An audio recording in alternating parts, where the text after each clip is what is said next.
reaction to all of the night's action. You're tuned in to VSiN Live on Mad Dog Sports Radio. Patrick Meagher, Dustin Swedelson, VSiN Live. Okay, VSiN Live, Mad Dog Sports Radio on a Tuesday. Tax day, people. Get those taxes in. Unless you live in LA County, and that means you have until October 15th, which is a bit of a gift. Not a gift that the wildfires happened, but we'll take the extension nonetheless. We say hi. Steve Torrey getting the weekend started early, a.k.a. some Bentley time, a.k.a. I ran out of power. In 2025, Stevie, let's go. Dustin Swedelson picking up the slack. I turned it on, people, as we welcome you in. 888-MAD-DOG-6, 888-623-3646. And I heard Dustin, and I thought he was doing a pre-show. I didn't understand what was going on. He had that broadcaster voice going, and I'm like, something sounds weird. He's not making penis jokes. There's no toilet humor. He's like, you could see, all of a sudden he was talking about what the NHL playoffs mean to him, and I'm like, oh, he is on his best behavior right now. My man hasn't watched the game since Gordie Howe was playing in the NHL, and today was presenting in Steve Torrey's place, like the NHL playoffs. No, it was a good job by the big guy. So I would say the NHL playoffs and the NBA playoffs, they've got some pressure on them, Dustin, and it has everything to do with Rory. Like, whatever happened on Sunday, now the spotlight is directly on the NBA. The NBA has had a rough year. I'll just throw out a couple of names: Adam Silver, Joel Embiid. And that can kind of encapsulate, that spiders down into what a crappy year the NBA has had. The Utah Jazz started from game one and didn't even care.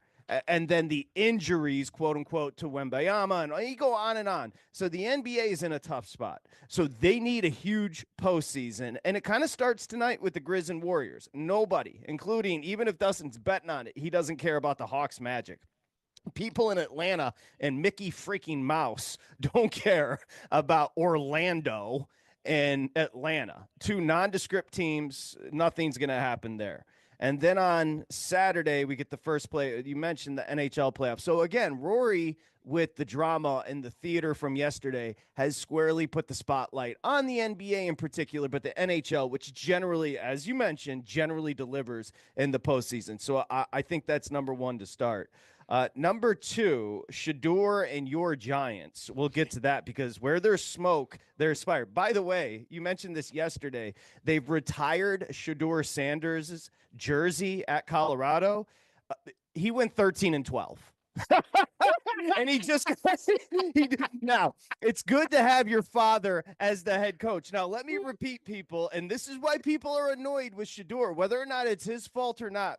He is having his jersey retired at a college, university, after going 13-12. By my math, that is one game above 500. One. Speaking of college, did you see what happened with Bill Belichick and his girlfriend? I'm going to tell you all right now that we're all being played. And if you didn't see the story in the Post today, let me explain something. Bill Belichick and his 24-year-old girlfriend are playing the University of North Carolina and trying to turn it into a Bravo series. And if you think I'm using that as like hyperbolic, no. They're filming a reality show. They have cameras following them everywhere. And today it was unveiled that whatever her name, I'm sorry, I don't know her name. Frankly, I don't care what her name is. And it's cancel culture's over. I don't have to know her name.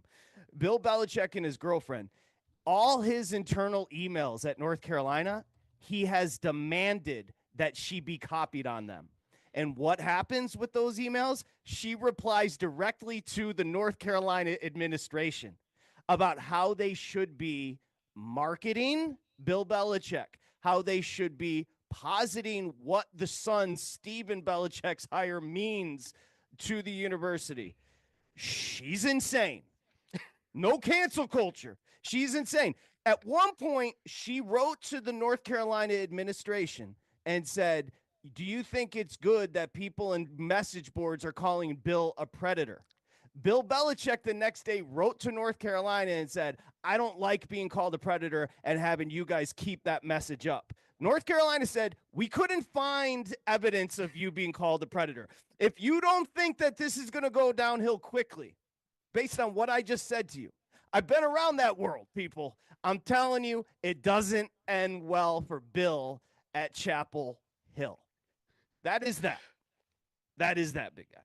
It's dramatic. Can you imagine? Listen, we've all been there. You're in a new relationship. It's honestly beautiful. I'm not even making fun of it. It's wonderful. But you have to understand, Bill, you're 73, 74 years old. Dustin's 40. He's a man. You're a grandpa. So understand that when you get into a new relationship, whatever you're not handling life the way you will. And let's give it 6 months. She is going to become the person she is, which is just a regular donk. You're going to resent her, regret her, and hopefully you get married to her. I don't even know. But my point is to allow this to spiral into having a 24-year-old interfere with your career because you just fell in love is insanity. So to me, that's a big story. Go ahead, big guy. No, think about it from this way. Bill Belichick's a guy who it didn't seem like he had very many interests outside of just coaching ball. Like for a long time, for about 25, 30 years, all we knew, Coach Belichick, obsessed with football, obsessed with defense, doesn't stop telling you that Lawrence Taylor is the greatest player of all time, even though he coached Tom Brady. And now this woman who's his girlfriend is essentially running the North Carolina football program. I mean, they've made some bad hires over the years, but Jordan Hudson, how old do you think Jordan Hudson is, Patrick? How old do you think Jordan Hudson? They hired a chick he met on a plane to run the university. Because, and by the way, smooth by him, though, to pull off the pickup move. She's reading a book about philosophy. He says, oh, did you know this? Next thing you know, it's his girlfriend. And next thing you know, she's wearing color-coordinated outfits on the field, bringing him new microphone packs because his is dying, and they got to make sure they get all the footage to make them reality TV stars. You're 1,000,000,000% right. That's the only direction this is going. But I think it's incredible that a Division I ACC football program is being run by a 24-year-old woman. It's fascinating. So anyway, that drama, we'll get into that more later. We've got plenty to do. Justin Mello, NFL draft, Terrell Furman with the NBA postseason. And as you mentioned on Tori's program, Mike Somich will be joining the show. Let's get going with the betting. Remember, right now, you can sign up. A special deal for Mad Dog Sports Radio listeners, SiriusXM listeners. Use the promo code SIRIUS over at VSiN.com/subscribe. $18 gets you everything until August 1st, including the games tonight. So, big guy, I don't know if you agree, but Orlando's laying 5.5. We've got a total of 220.5. I would have a hard time finding a matchup I care less about than Hawks Magic, which gets going tonight. And by the way, of the 20 teams remaining, I've come up with a list.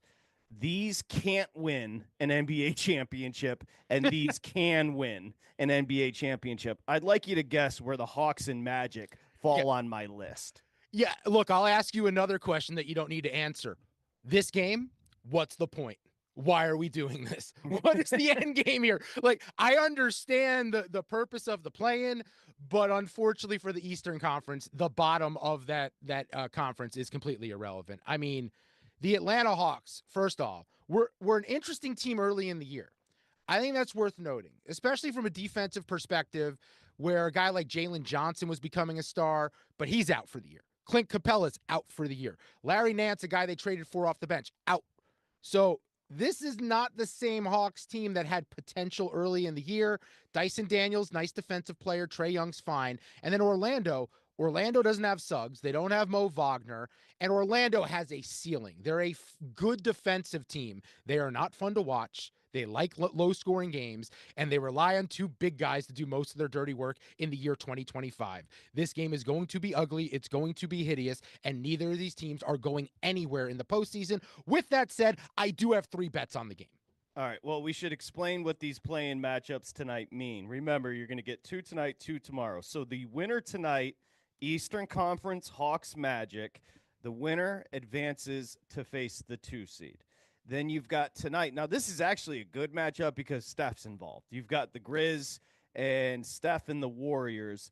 The winner advances to face the 2 seed. Of course, that would be Houston in the Western Conference. The loser of tonight's matchups, both in the East and West, plays the winner of the 9-10 games tomorrow. And then the winner of that game takes on the 1 seed. Capiche? Everybody clear on the play-in? Which actually I don't hate, if I'm being honest. I don't hate the concept of the play-in. It helps with that 7 through 10, be a little bit more dramatic coming down the line. But specifically in the East, it's just a practice in futility because there's so many bad teams past the top 2 in the East. Yeah, I mean, we touched on this a little bit last night. It's kind of crazy because I remember late 90s, early 2000s, it was the same conversation. The Western Conference was always deeper. They were always better. It had the most title contenders. The Western Conference Finals was always better than whatever you got with the 2 teams in the East. And somehow it's still that way like 25, 30 years later. I don't really understand how that's possible because there's so many major cities on the East Coast that you would think free agents, quote unquote, want to go to. But the reality is the West has dominated the NBA for so long with more dominant teams top to bottom. Yeah, it is. It's just a deeper conference. There's no doubt. So we'll get to the Grizz Warriors coming up. We've got coming up in here in just about 17 minutes. We've got Hawks Magic. Dustin's got 3 bets on that, which we can get to. So I'll start here. And then you can critique my list, and then we'll open up the phones, 888-MAD-DOG-6, 888-623-3646. I'm going to start with the very simple premise, who can win an NBA championship this year? Okay, so before I start, I want you to know what the practice is here, people. Who can win a championship this year, 2025, coming off a bad regular season? But we're geared up. Like, this is what we do. We have to find some juice. The playoffs, at least we know everybody's going to be playing if they're healthy, giving max effort if they're out there. So let's get started. Big guy, 20 teams in the dance. I got 13 that cannot, and I've got 7 that can. Now, the answer is can win a championship. Obviously, you mentioned it, the Hawks, 19th ranked offense, 19th ranked defense. I mean, there is no margin for error. There is no margin for error tonight against Orlando. Toss. You don't disagree. Okay. There isn't a world where everyone else quits the season where the Hawks still win the championship. Sacramento is in the play-in in the West. They're 40-42, and Doug Christie has already lost the team. Toss. Dude, that was a team, by the way, last year was on the way up. They're useless. Miami, Dustin, is 37-45. They'll play tomorrow. Let's put it this way. Bam is no longer a star, and Tyler Hero is their best player. I think we can toss the Heat. Yeah, no, there's not enough there. No juice. Dallas is 39-43. If they had Luka, ... irony. They don't have Kyrie, ... toss, they can't win an NBA championship. I know it's annoying at this point, but it is worth pointing that out over and over again. If they just still had Luka Doncic on the roster, they'd be in the other category. That's totally the point. agree. Well, they did go to the finals last year. Have you heard? Orlando, no offense, nope, toss. Easy, right? Yeah. No, look, that team again on the rise, but there is very much a ceiling with the Orlando Magic. These are my can't win an NBA championship as we start the play-ins in just about 14 minutes. Milwaukee, every way you look up and down with the metrics, it's a very average team. And oh, by the way, no Dame Lillard, toss. Yeah, and game on the line, you have Doc Rivers drawing up a play. So good luck with that. Well, as he's known on this show, Donk Rivers. Doing it on an Etch-a-Sketch. Memphis, toss. I liked him midway through the year. There's been a jaw regression. He's now throwing grenades because he was told he can't mimic a machine gun. Seems mature. So he's just throwing grenades into the crowd. New coach about 10 minutes ago. You can toss the Memphis Grizzlies. Yeah, things are not going well. No, they're not. The Indiana Pacers, who did make it past round 1 last year. They've been great down the stretch. We saw what we saw last year. Nothing's going to change with those top 2 heavy in the Eastern Conference. You can toss. Listen, are the Pacers a nice team? Yes. I'm saying, Can they win a championship? toss the Pacers. No, the Boston Celtics and Cleveland Cavaliers will play with the Indiana Pacers and do whatever they want if they should see them in the postseason. I've got Chicago as a crazy sleeper once we get the prices and if they were to advance to win round one, to win a round. But certainly they can't win a championship. You can toss the Bulls. No, but a team that I am excited to see what happens with them a year from now, just because some pieces came along. But it's not this year. It's not this year. And Giddey is turning into a great player. Do me a favor and pull up the prices once we get to the 7 that can win it. I want to give the betting prices there. The Clippers, I've got them as a toss. And really the question is Kawhi. Yesterday, our NBA insider, Zach Harper, said that Kawhi's knee is a bag of soup. That's not good. They just don't do enough. Harden in the postseason, we've seen it. They do have a great coach, but you got to toss the Clippers. They can't win a championship. I've bet the Clippers on what I perceive to be a value play around the odds they're at right now, 30-1, the last 3 years. I am not falling into this trap again. You can't trust Kawhi Leonard to show up when you need him to. Like, literally, I don't mean show up like in a game. I mean show up to the arena.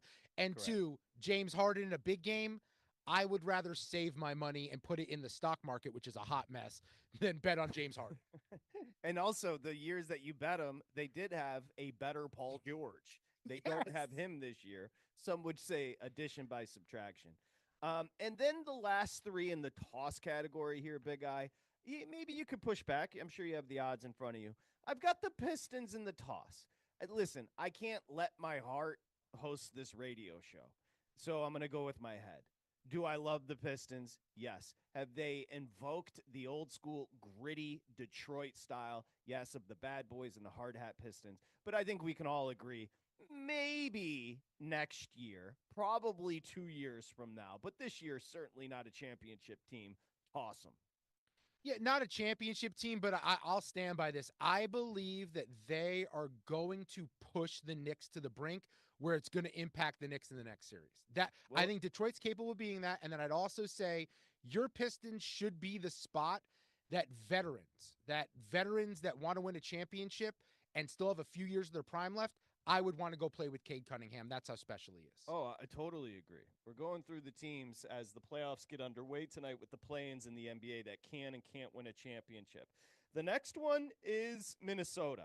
Now, Minnesota last year for me was what the Clippers have been for the last 3 years for you. And next to Minnesota, I literally wrote, nope, just nope. Because I bought in last year. They're worse this year. Yes, I know they're playing better down the stretch. They had to. Hello, they're still in the play-in, aren't they? Last time I checked, aren't they? Or did they get out of the play-in? Did they climb out of it? Maybe they No, they're playing the Lakers. Oh, that's right. They climbed out of the play-in in the last day of the regular season to take on the Lakers. I don't think they get past the Lakers. If they do, nope, just nope. Minnesota, maybe you have the pricing there. I don't think they can win a championship. Okay, so to win a championship, they're 65-1. To beat the Lakers, they're plus 160. I actually want to push back with you a little bit on this one. Maybe it's because I haven't been personally affected. They're playing really good down the stretch. And I am that person that doesn't buy into Oklahoma City. And with Rudy Gobert and his size, their defense. And if we're talking about taking over a series, we want to find dudes like Luka who can put a team on their back offensively. Anthony Edwards is capable of doing that. I don't think Timberwolves are out of the question. Maybe I'm harsh. No, 65-1 is long. If you believe what you just said, you got to bet it. Maybe I'm being harsh, but I put it this way. Can they beat the Lakers? Maybe. Can they beat Oklahoma City? No. Could they beat Boston or Cleveland if they got to the finals? There's no chance. That's the only reason I tossed them. And then the final one I have here is Houston. Houston ends up the 2 seed in the West. So it sounds disrespectful to say toss them, but it's very simple. They don't hit enough shots. There is no way in a big spot this Houston team can make buckets to win a championship. Like, legitimately no chance. What is the number? Who are you going to in crunch time with them? The Houston Rockets are 80-1 to win the title, and they're a team. I have 50-1 to win the West because I thought they were going to make a trade for someone last offseason, and they just never added anyone, yet they're the 2 seed. And I actually think less of them than I did when I placed that bet in the offseason, because who are you going to in crunch time?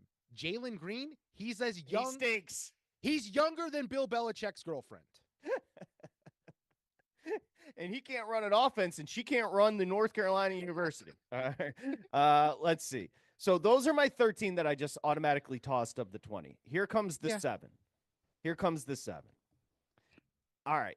What's the number on Denver? 30-1. Okay. It's simple. They've got one of the best players you've ever seen in your whole entire life in his prime, and he might just be able to 5-on-1 win a round by himself. So I can't count out Jokic. I think investing, $100 to win 3,000 is not terrible. I already have 15-1 on them.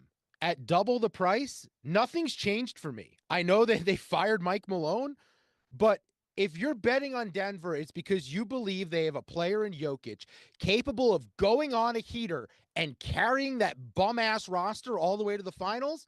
He is absolutely capable of doing it. You know how I know? I've watched him do it all season long and watched him do it before. I will gladly take 30-1 on the Denver Nuggets. And do not get it twisted. That is a, quote, bum-ass roster. Bum-ass roster. There's nobody on that team. Good God. Michael Porter Jr., your number 2 scoring option right now. But I just think when you have the best player on the planet, you're live in a tournament. Well, and here's what I'd also say. Show me the team. Show me the matchup. Show me the scheme that can limit Nikola Jokic. We're like 4 or 5 years into this, people. No one's come up with any plan that can slow down Nikola Jokic. All right, Dustin, I genuinely believe the Lakers can win a championship this year. And look, when you've got 5 players on the court in crunch time and 2 of them are all-time greats, I'm sorry. If a bucket needs to get got, I believe in LeBron. I believe in Luka. It's a tournament. It's a toss-up. I think the Lakers can win a championship. These playoff games come down to the final 2 minutes so many times. And now you're going to be able to spread the floor with LeBron, Luka, and Austin Reeves. 3 guys who can create, 3 guys who can facilitate, 3 guys capable of scoring from anywhere. I also believe you're getting a rejuvenated LeBron James. I know we think he was trying, and I'm sure he was trying to a degree. This is 39-year-old LeBron James playing next to an all-time talent in his prime in Luka. We are going to get a different type of effort and gear from LeBron James this playoff. Yep, totally agree. By the way, I should give you their number. They are Lakers. My thing just scrolled down. Probably 14-1. 17-1. Oh, 14-1, shorter than I thought. Looks like the market believes as well. The next one, I've got Golden State. Now, am I being generous? Of course I am. But I believe everything we say about Luka with the killer mentality. I think that's Steph. He's just, nobody believes it. You know what I mean? A few years back when he won a championship without Kevin Durant, I think we should have all stopped doubting this dude at that point. He's now vaulted himself into that top 10 conversation, absolutely top 12 in the history of the game. And while I'm not the biggest Butler guy, I do think there's an FU attitude going into the postseason with Draymond as well.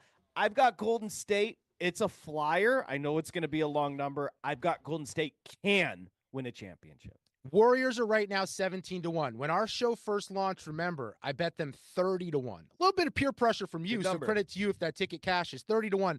And it was right after the Butler trade. In the playoffs, experience has to matter. If I'm going to say that I have concerns about Oklahoma City because the lack of vets, the lack of playoff experience, I then have to say I like the Warriors because it's a group that's been through it before. They've done it. And this is actually a really deep roster compared to what they've done, what they've had to work with over the last few years. I think the Warriors absolutely can win a title, especially if them or someone else knocks off the Thunder. I've got 4 left. Many of them are very obvious. I think Cleveland's awesome. Forget how they played down the stretch. They can get up and go. Offensively, they've got a go-to guy in Mitchell. They've got plenty of size. They're a great defensive team. It's not even a doubt. Cleveland can win a championship this year, and I'm guessing it's a short number. Yeah, they're plus 650, and I'd also add, I think they have an elite coach. I think Kenny Atkinson is a guy I trust. If we're going to talk about having to come up in a big spot and dial up a play, have a scheme, make adjustments. Kenny Atkinson's top of the list of coaches I trust in the NBA playoffs right now. Totally agree. Boston was an all-time great team last year. However you slice it, they just broke the franchise record for road wins this year. The Jaylen Brown knee is a question, but you'd be an idiot like I was last year to say Boston can't win a championship. The Celtics can win a championship and go back-to-back. It's funny how our tunes change a year later. We made fun of and mocked this team so much this time a year ago. I now believe Joe Mazzulla is not just a basketball, but a mindset mastermind. I believe he has the right mentality to get this team where it needs to be for each and every game, each and every series. And the reality is, from a talent perspective, if the Boston Celtics were to play to their 100% potential and every other team also played to their 100% potential, the Boston Celtics would still beat the hell out of every other team in the NBA playoffs. I have Oklahoma City. It's not going to make you happy, but I do have Oklahoma City. I believe all of the players that matter on this team are under the age of 25, including the MVP and SGA. So there you have it. The defense is absolutely exquisite. Help defense, everything you need when it comes to the postseason. I think that's going to matter. So I have Oklahoma City absolutely can win a championship. I'm guessing they have short odds. Yeah, they're plus 165. You have to lay 140 for them to win the Western Conference. And while I don't believe in them because I'm able to poke holes through what everyone loves about them, it's obvious they can win a title. I just think the assumption that they're winning the West with the teams that have so much experience that they're going to have to go through, I'm not buying it's going to be as easy as the market indicates. Big guy, I saved this for you. Oh, there's one more team that we haven't talked about. I believe no. the Knicks can. I was thinking about it today when I was putting together the list, and you can give me the number. I genuinely believe the Knicks can win a championship. And here's what I'm going to tell you. I got so caught up in last year's postseason run, and I have one name. It's a better team this year, and I will never, ever, ever doubt Jalen Brunson. Never. In a big spot, I just think he's built differently. They can shoot the three. They're a top 8 team in three-point shooting percentage. They can bomb. They have size. I think, and they have both of us. Like, I love Hart. Cat's been great this year. Does the coaching worry me? Yes. Has Bridges been what they wanted him to be? No. But I genuinely believe on a roll, the Knicks can win a championship. Yeah, I said it. That was my shocker. They're 28-1. It's a big number. It's a big $100 brings you back almost $3,000. And I don't want to join you, but I do want to join you. It's an emotional roller coaster because here's what I'd say. Karl Anthony Towns, better than I ever expected him being. They got Mitchell Robinson back. He doesn't have to start. He can come off the bench, make an impact defensively. And while Mikal Bridges hasn't been great offensively, he's still a very good defender. You pair him with OG Anunoby. They're both going to defend the best wings on the other team. And then you have the 2 X factors. And I say 2. Because while Jalen Brunson is the superstar who carries this team, don't get it twisted about Josh Hart. He is the heart and soul of the New York Knicks. And that dude is not going to let them get punked when it matters in the playoffs. You just sold me. I'm backing on the Knicks as one of the teams that can win it all. Hart is the modern-day Dennis Rodman. Yes. Undersized, but does everything a team needs. Any team, any franchise would bend over backwards to have that dude on their team. I don't know what it is. They're going to have a hard-fought series against the Pistons. I think once they get past the Pistons, and everybody's talking about that being the upset, I think once they get past the Pistons, the confidence is going to be off the charts. That's all I'm telling you. I think MSG is going to be effing electric this year. I just have a sinking suspicion about this Knicks team. Look, a lot of the roster construction has been in anticipation of facing Boston again. That's why this team was assembled the way it was. Mikal Bridges was brought in to be another three-point shot threat if they need to go shot for shot with Boston. Cat was brought in to be a mismatch down low where they have Horford, also a guy who can shoot from beyond the arc, kind of mitigate what Porzingis does for the Celtics. A lot of their planning and the roster construction wasn't about looking good in the regular season. See, that's style points in today's NBA. Regular season records are style points. This is about doing it when it matters in the playoffs. And the Knicks' only goal, like a lot of these teams, is show up now when it matters. Turn it on now when it matters. All that stuff we did was to get ready for this moment. Now it's time to do what we came to do. Yeah, I agree. I've got 7 that can win a championship as we embark upon the NBA playoffs. I've got the Knicks, Lakers, Denver Nuggets, Golden State Warriors, Cleveland Cavaliers, Boston Celtics, and Oklahoma City Thunder. Thoughts? 888 Mad Dog 6. Listen, I know it's a weird list, so you can correct me. 888-623-3646. More importantly, the big guy's in on his Knicks. So once I get him to convert to having hope, it's going to be funny when he quotes. Yes, because it will at some point. But look, the 2 ones that gave me the tingle from a numbers perspective, I'll say 3. The Lakers at 14-1, that still gives me a tingle because when you have 3 special players on the floor that can take over the way they do, 14-1, that feels mispriced.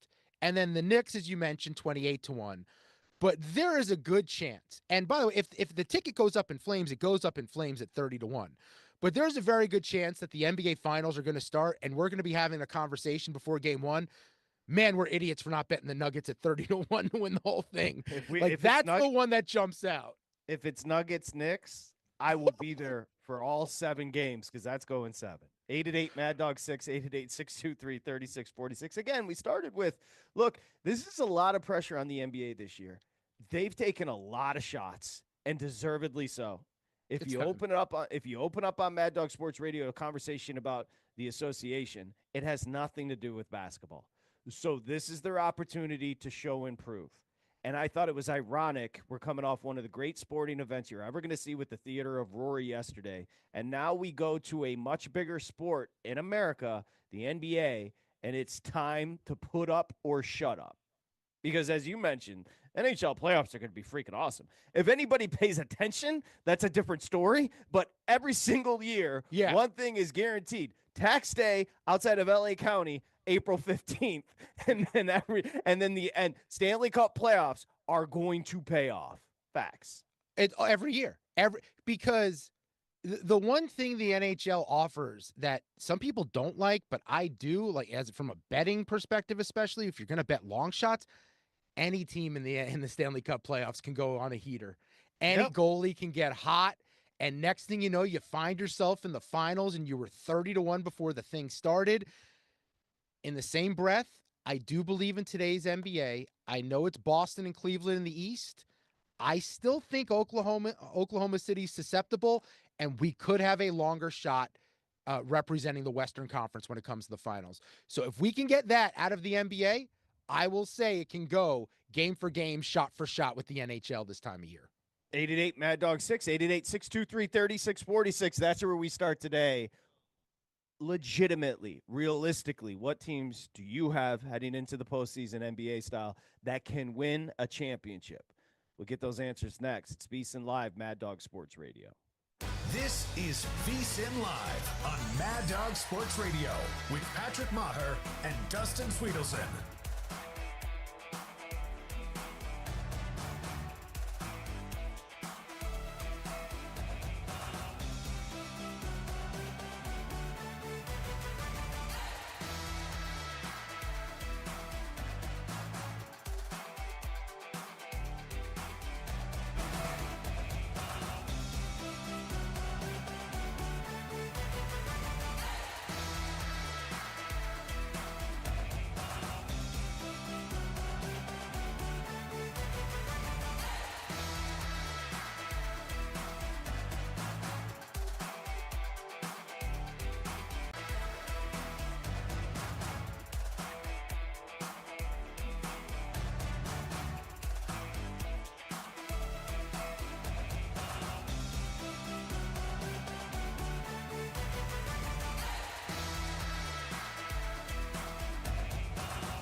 to VSiN Live on Mad Dog Sports Radio with Patrick Meagher and Dustin Swedelson.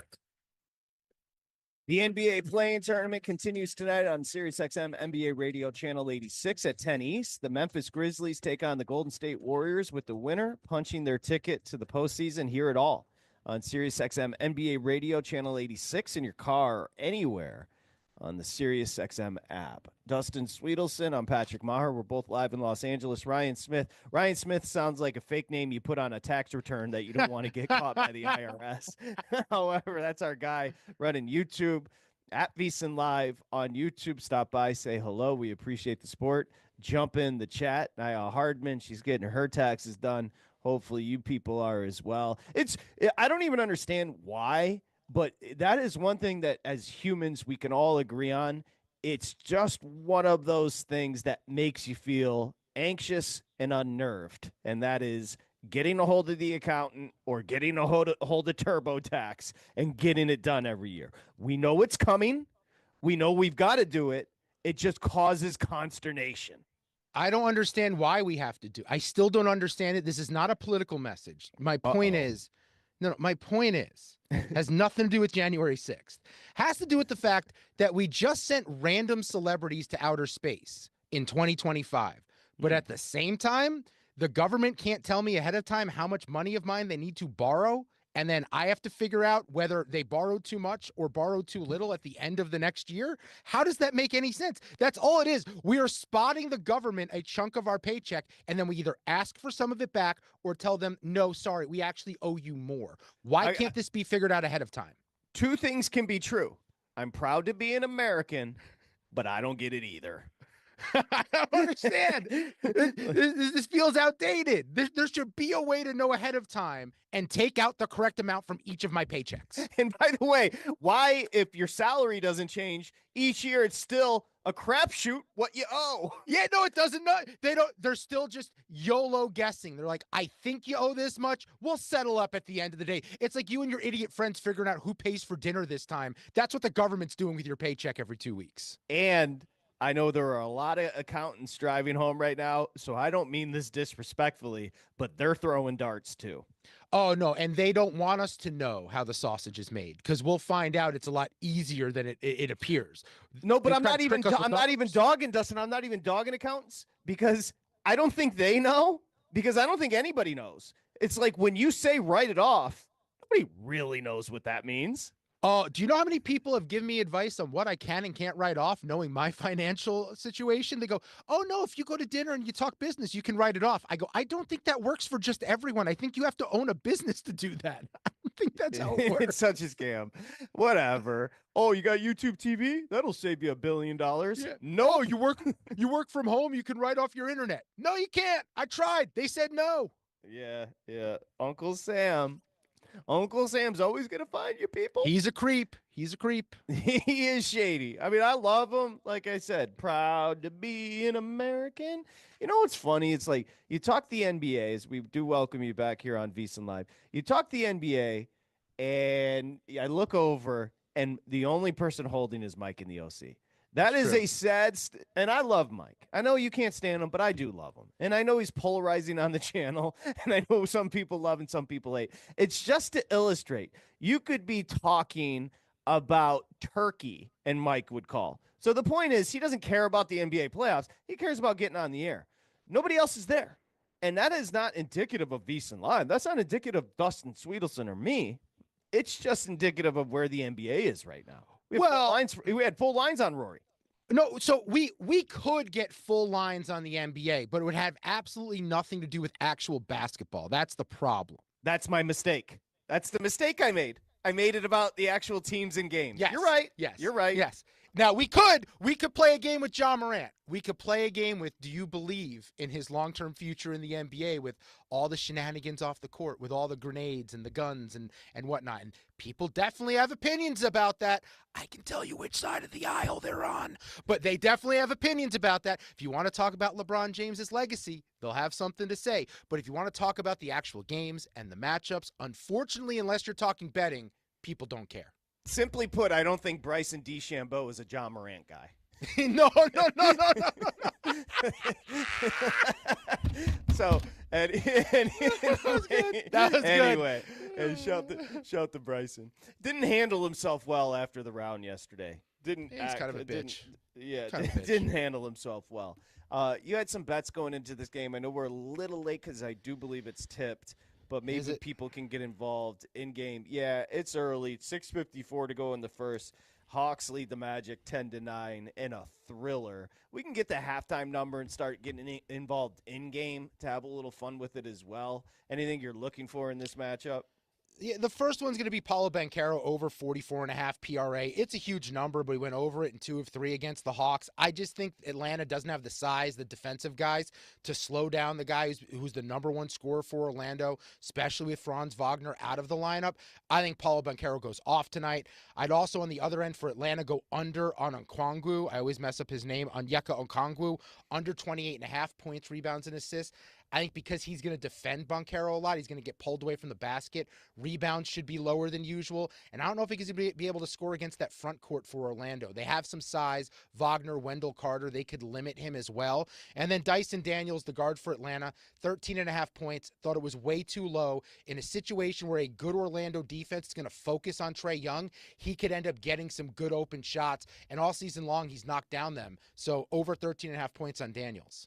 You know, we can handicap the Grizzlies-Warriors, which is coming up 7 o'clock my time, 10 o'clock your time on the East. I know I got 3 more bets there, too. Yeah, and I've got a couple of plays coming up in the Western Conference play-in. Winner ends up being the 7 seed, as we know, to take on the 2 seed in the West. Okay. 888 623 3646. Well, that's massive, by the way. We should point out the winner of that game matters because you want to avoid Oklahoma City. So you get Houston with that win. Correct. That is the key to the whole thing, is avoiding Oklahoma City until you have to see them. By getting an inexperienced Houston team, for Golden State, that's everything. Because the Thunder, while I have doubts, are going to be dangerous. The irony is if Golden State advances, they ended up in the play-in, and they take on Houston, my assumption is they're favored in the series. Golden State? Yeah. Yes. Yeah. Absolutely. The 7 would Think be about favored. that. No, I have no doubt. The 2 seed is going to be a dog to a play-in team. Adam Silver, you got a problem. Your regular season's irrelevant.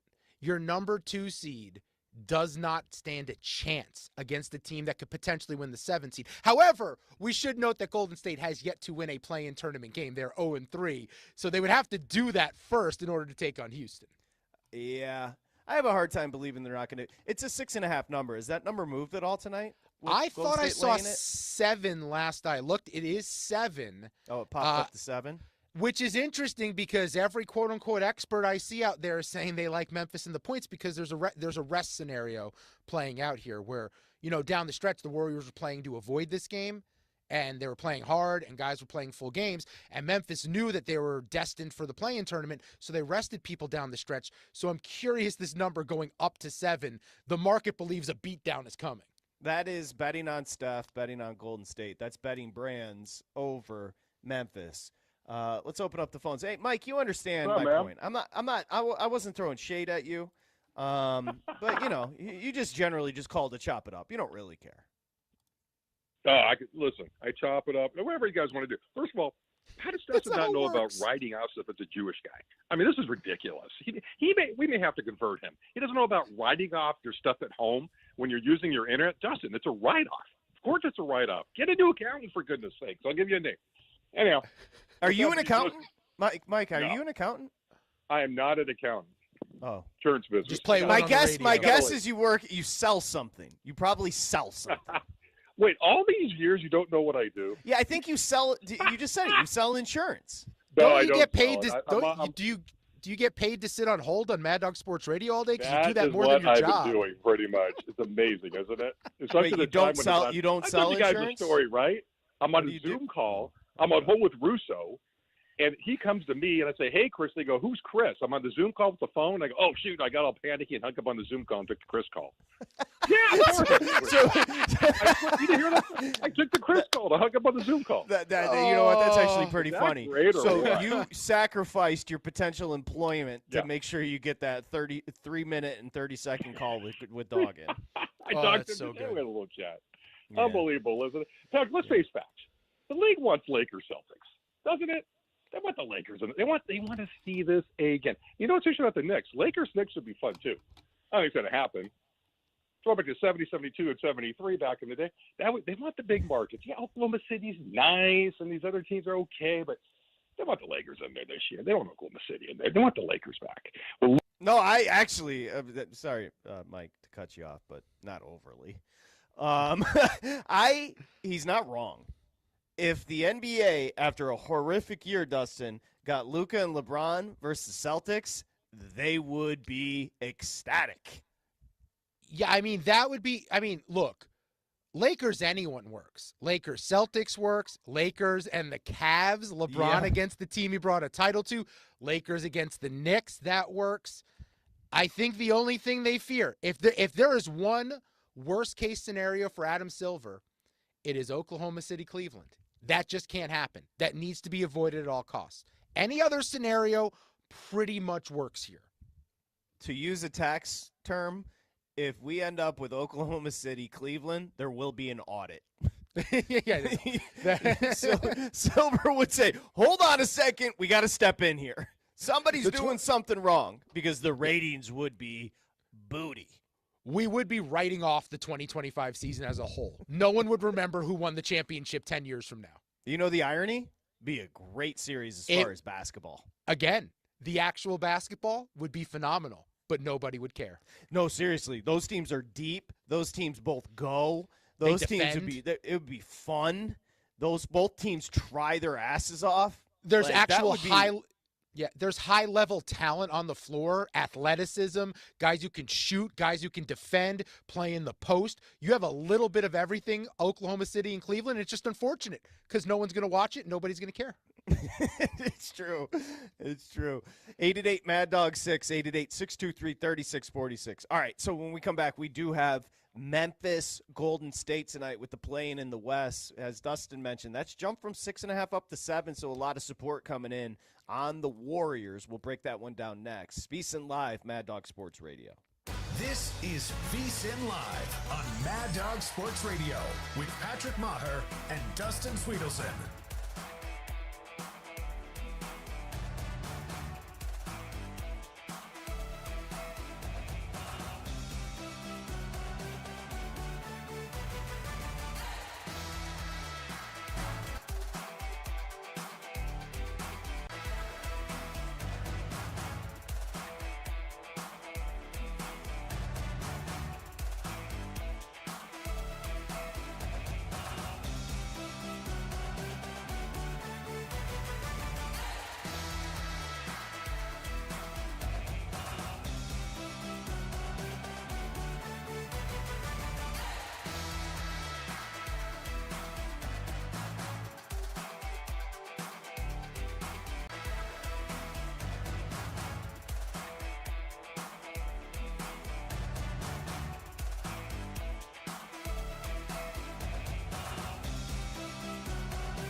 Covering the spread all night long.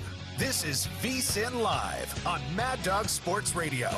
Here's Patrick Meagher and Dustin Swedelson. Okay, get the VSiN newsletter. Go to vsin.com/newsletter. Get your day started. AD's got you with the betting menu. Kind of helps you. We got free plays in there as well. Musburger, Brent was all over the NCAA tournament. So make sure you go sign up right now. It's free. Enter your email address. Tomorrow morning, it's going to be in your inbox, vsin.com/newsletter.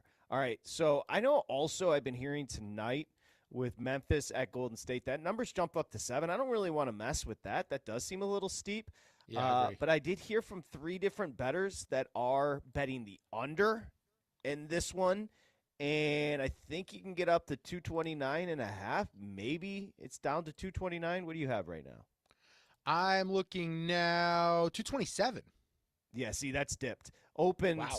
closer to 229. So that has, and for novice bettors, what that means is that's called steam, and the number's being pushed down. So open 229-ish, now down to 227. Those point or two, don't think like, oh, that's not a big deal. That matters, but you should also, if you're a bettor, understand that's what the market is thinking. Generally, sharper bettors moving that number down. So down to 227 tonight with Golden State and the Warriors. Yeah, I don't know if I want to touch the total now with that move. I actually think there may be some scoring. I think the Grizzlies are a little bit different. For Golden State, I question about the legs of the older guys, right? The veterans have been through this before. They just played a tough stretch to end the regular season. You've got Memphis, a younger team, a hungry team, making adjustments off a coach being fired. That's why if I was going to bet side or total, I'd take the points with the Grizzlies, even though the market says people are betting on Golden State. I do think Memphis would hang. Instead, I've got props I'm going to look at because I do think there are a couple areas when it comes to rebounding in this game where there's guys on either side that could have nice nights tonight. Well, sneak in a prop because I would say this as well. Over the last 8 at home at Chase, it's 6-2 to the under. And remember, in postseason basketball, fewer possessions. So you're not going to get as many opportunities to score. And obviously, defense tightens up as well. That's the reason. You want to give one of your props here? Yeah, I'm going to give 2 together because I think at worst I go 50-50, but I do think there's an opportunity for both of these to hit here. First is Zach Edey over 11.5 rebounds. That feels low. He's averaged 15.7 in the month of April. He's also playing 30.5 minutes per game, and if he doesn't hit, Jaren Jackson Jr. will go over 5.5 rebounds, but I think both have the potential against the Warriors front court to go over their rebound props. Let's go. Edey, with the new coach, been getting a ton of boards. We'll shift. NFL Draft, Justin Mello, next. VSiN Live, Mad Dog Sports Radio. Covering the spread all night long. This is VSiN Live on Mad Dog Sports Radio.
Sweat your bets with VSiN Live on Mad Dog Sports Radio. Here's Patrick Meagher and Dustin Swedelson. Okay, you might be sweating your bet. You might be betting the first play-in of 2025 as the NBA playoffs, I guess you can say officially underway as we welcome you back. I'm Patrick Meagher, Dustin Swedelson, Nia Hardman, of course, and Ryan Smith. Our YouTube over at VSiN Live on YouTube, easy to find. Hit us up with a subscription there. We appreciate it. And, not necessarily an anticipated matchup, but Orlando did close 5.5. And they do right now have a 12-point lead, 29-17, a $1.08 to play in the first. So the Magic look to move on to take the 2 seed. Remember, the winners tonight are the 7 seeds. The losers tonight take on the winner of the 9-10 matchups tomorrow. It's not as confusing as it sounds. It's just every year I feel like we have big guy. I feel like I have to explain it every year. Well, yeah, it's you win tonight, you advance into the regular playoffs. You lose tonight, you have to take on another team before you can advance into the playoffs. No, true. And I want to get Tony. Are we going to get to Justin, or we're just holding on for Justin here? He's there. No, he's there. Oh, I didn't see him. I apologize. He's at the bottom. Oh, he's on the phone today. Yes, Okay. yes, sorry. Okay, no problem. Let's do that. Justin Mello, Tony, hold on, buddy. We'll get you on the playoffs. But we want to shift a little bit. There was some news today. Before we bring in Justin, can you explain the news on Shedeur and your Giants? Yeah, the New York Giants are going to meet with Shedeur Sanders on Thursday, a final meeting or so before 1 week from the NFL draft to get the particulars done. I'm curious if this means they're considering him at 3, because my initial thought when I saw the report, Patrick, was I think this is to potentially trade back into the first round, take Carter or Hunter at 3, and then if Shedeur Sanders does fall, the Giants then trade back into the 20s and get their quarterback of the future, which is what I'd prefer as a Giants fan. Okay, let's do this. Let's find out what our buddy Justin Mello thinks about a quarterback I know the big guy doesn't want his Giants to take, and that's Shedeur Sanders. Justin Mello, the Draft Network analyst. You can find Justin on Twitter at JustinM_NFL. Covers the Titans for Titansize.com. Also the author of Titans of the South about the Tennessee Titans. We say hi to Justin. Hey, Justin, how are you? Doing well. We're 9 days out here from the first round kickoff. Almost exactly 9, actually, right? We just surpassed 8 p.m. Eastern here, so really excited to get the ball rolling. We are too, Justin. Let's start with what I guess Dustin would say it's his worst nightmare at 3 if the Giants reach for Shedeur. Where do you have Shedeur Sanders after grinding the tape here in the draft? Yeah, I would have a late first-round grade on him as well. It's certainly interesting that the Giants are going to be conducting this quote-unquote last-minute workout with him. They've had plenty of opportunity to assess him, right? I mean, remember, he was at the Shrine Bowl. Now, no, he didn't work out there. They were down there in waves, had a chance to meet with him again at the Combine, at the Colorado Pro Day that just happened, about a week ago. So there's been plenty of opportunity. They had him in for a pre-draft visit. So plenty of opportunity to assess him throughout this process. I agree. This either stinks of an owner starting to meddle, or it stinks of what you said at the top there, potentially trading back in. If you were considering him, taking him at number 3, I don't see how you wouldn't have probably made up your mind by now. So to me, this either screams like there's some disagreement in the building, and that could include the owner, or you are starting to deal with the possibility that he might slide, and you're considering coming back up for him. Okay, when you look at Shedeur on film, Justin, what separates him from a guy like Jackson Dart? What separates him from a Tyler Shuck? Like, is he better than both of those guys as a prospect, who we're now hearing those quarterbacks could also go in round 1? I personally think he is, and I'm not super high on him by any stretch, but where he is significantly better than those two is between the ears. I think he's got a high football IQ. He's incredibly accurate. I wouldn't call either of those other quarterbacks accurate per se. Great pre-snap and post-snap recognition. I mean, him and Jackson Dart are nothing alike. With Jackson, I know this is a negative comparison nowadays, but I get Will Levis vibes, where I think there's a lot of physical upside, and you love the fact that he could make every throw on tape. the arm strength and all that. And, I think Jackson is a bit better creating off script than Will Levis is. But with Jackson, and I saw the same things with Will at Kentucky, when the first read isn't there, and it's the same thing in Tennessee now, when the first read's not there, there's panic and there's a little bit of struggle. I think with Shedeur, he goes through his progressions. Again, he's accurate, pre-snap recognition. He's got a high football IQ, an incredibly high football IQ. Where he struggles is with some of the physical traits. The arm is, I would call it below average from both an arm strength and a velocity perspective. I don't think the athleticism is there to escape the pocket consistently. I mean, you see some of these other quarterbacks, when they get in trouble, like a Cam Ward, for example, they move up and they buy time. Shedeur's got a tendency to run back, and that's going to get you in a lot of trouble in the NFL. You cannot flee the pocket by running backwards.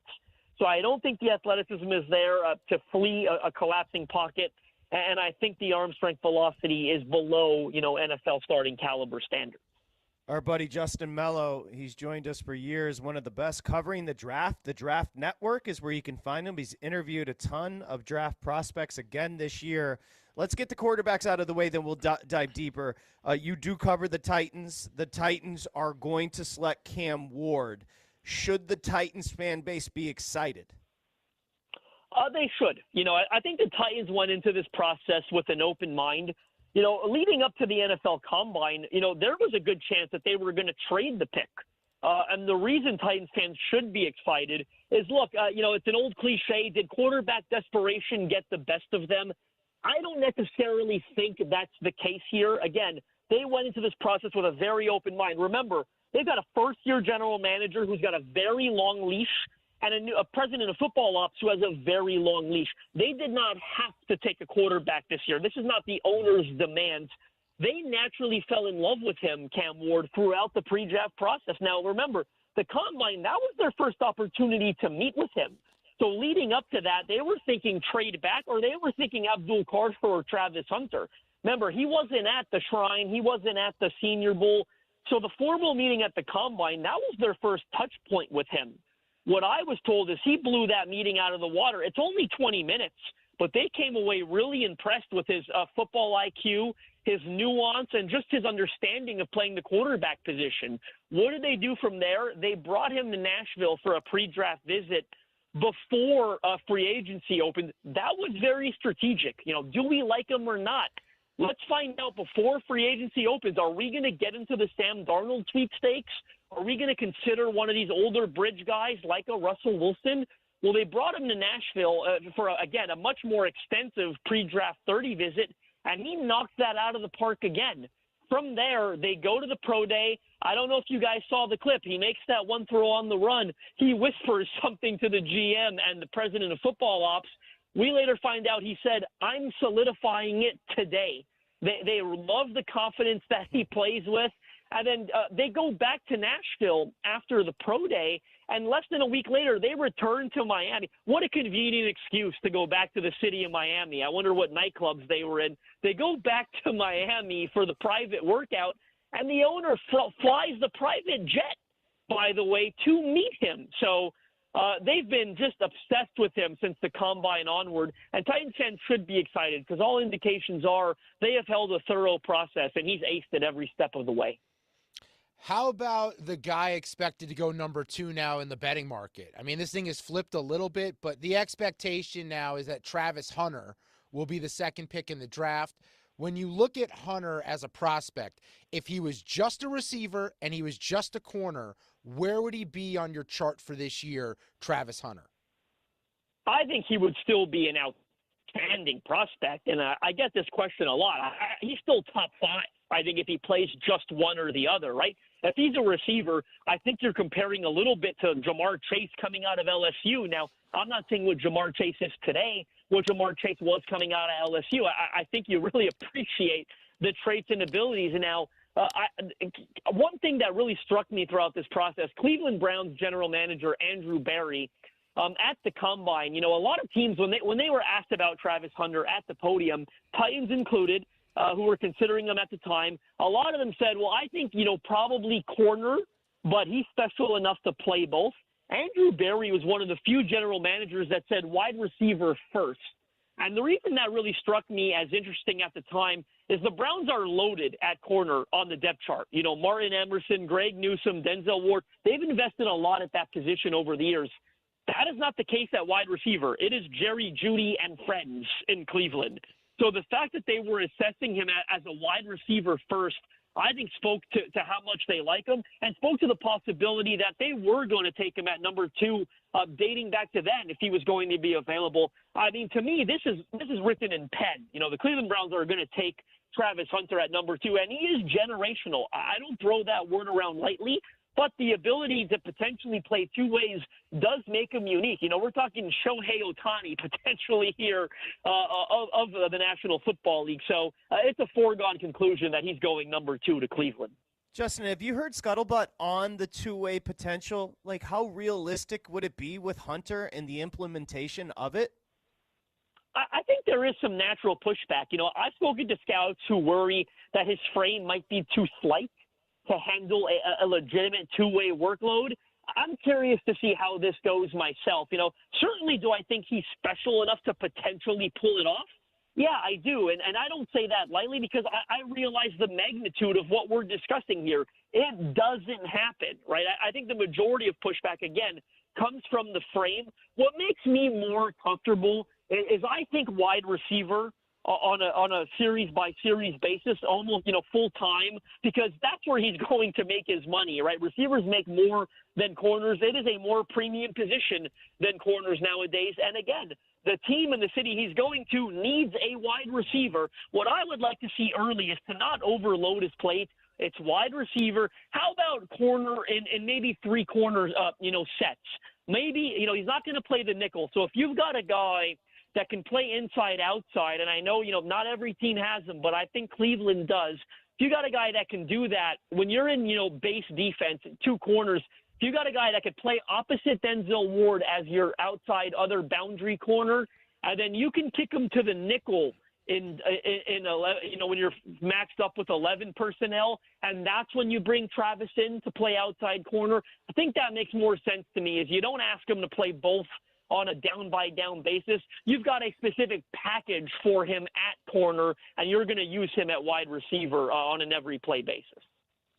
Talk to me about Abdul Carter, because if Travis Hunter could be generational in what he does on both sides of the ball, everything points to Abdul Carter being that on the defensive side of the football. The question is, what kind of defensive player is he? Is he a pure pass rusher, like a traditional edge? Or do you believe there's more versatility in his game? What would my Giants potentially be getting in Abdul Carter out of Penn State at number 3? Well, I think you should use him as a traditional pass rusher, and that's not a knock. Like, I know we all use the term versatility as a huge net positive. Is Myles Garrett versatile, or do I just want him rushing the passer every down because he gets home all the time? I don't want Myles Garrett to be versatile, right? Micah Parsons came in as an off-ball guy. I don't want him to be versatile. I want him to pin his ears back and rush the passer all the time. That's what I'm asking Abdul Carter to do because he's that good at it. So, no, I don't think you use him as like a versatile front 7 guy. You know, I know he came into this year as an off-ball defender, but there's not as much value in that as there is at pass rusher, and he is a very, very good pass rusher. Now, I'll say this. I don't want to take away from the evaluation because I am incredibly high on him. I think he's got annual Pro Bowl potential. I don't like throwing the term generational around there because generational should mean once in a generation. Did we not just have Myles Garrett come out and the Bosa brothers? Like, we've had a lot of really, really good elite pass rushers in recent drafts. So I'm not going to go there with him. I don't think he's better than any of your, you know, typical top edge rusher in any class because every year those guys tend to be really, really good. But he is in that company. He's got a elite upside and potential, and I think he's going to be an outstanding Pro Bowl type pass rusher. And the Giants, you know, it's unfortunate they've got, you know, Abdul Carter, Kayvon Thibodeau. The way the board is going to fall may not be ideal for them based on how their roster is built. But this is one they cannot overthink. He's just and with KT, there's been some rumors there. He's entering a contract year. I'm not convinced they're going to keep him long term. You draft Abdul Carter, you sprint the card to the podium, and you don't think twice about it. Justin Mello, the Draft Network analyst. We love having Justin on at JustinM_NFL. He's all over the draft. Running backs. So obviously Ashton Genty is the headliner. Let's start with him and then talk about the field. If Ashton Genty is used as a top 10 pick, is that a reach? I'm going to go with no. And look, I understand that this is a very deep running back class this year, by the way. There are going to be backs drafted in the 5th round this year that would have been 3rd rounders last year. That's just how deep the class is. There are going to be guys 2nd, 3rd, the pair from Ohio State. I love the Tennessee kid, the Iowa. A lot of good running backs this year. But when it comes to Ashton Genty, what I keep hearing from scouts and evaluators that I speak with, and again, this is not something that's thrown around lightly, they believe there's legitimate Hall of Fame potential here. Okay, Hall of Fame potential.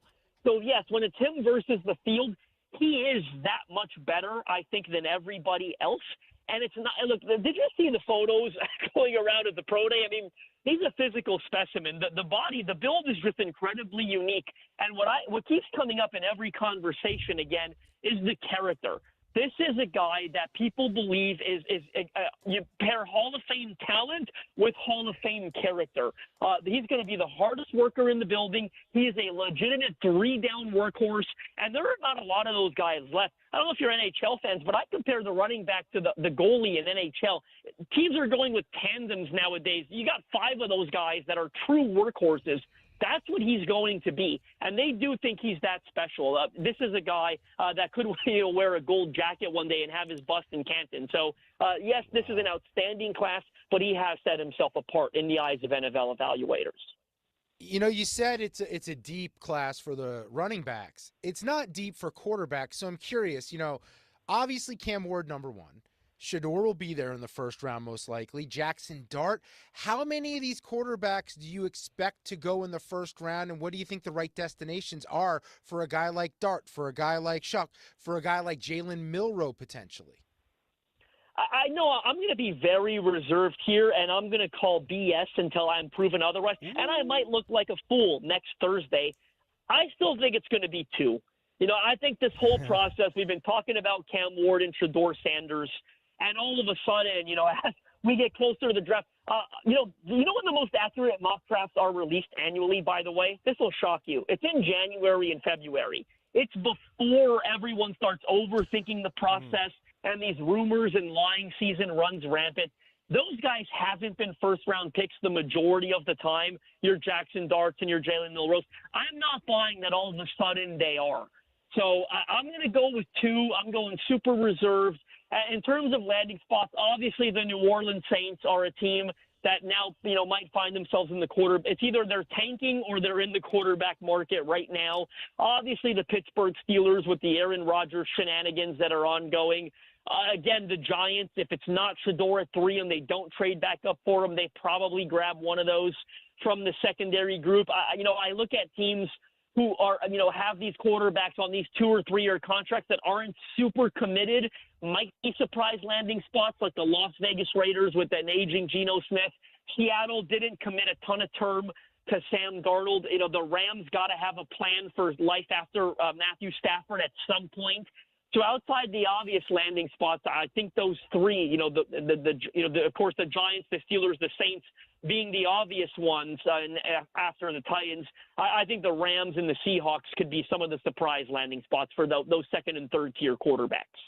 Talking NFL draft with Justin Mello. Justin, I'll ask the same question Dustin asked you about the quarterbacks, about the wide receivers. How many are off the board in round 1?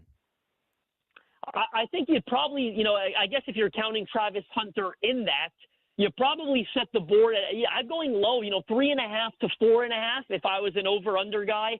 Hunter is an obvious one. I think Matthew Golden and, T-Mac are the only other 2 that are guaranteed, I think, to go in the 1st round. And even with them, there are some, the landing spots not straightforward. T-Mac might go a bit later than initially believed.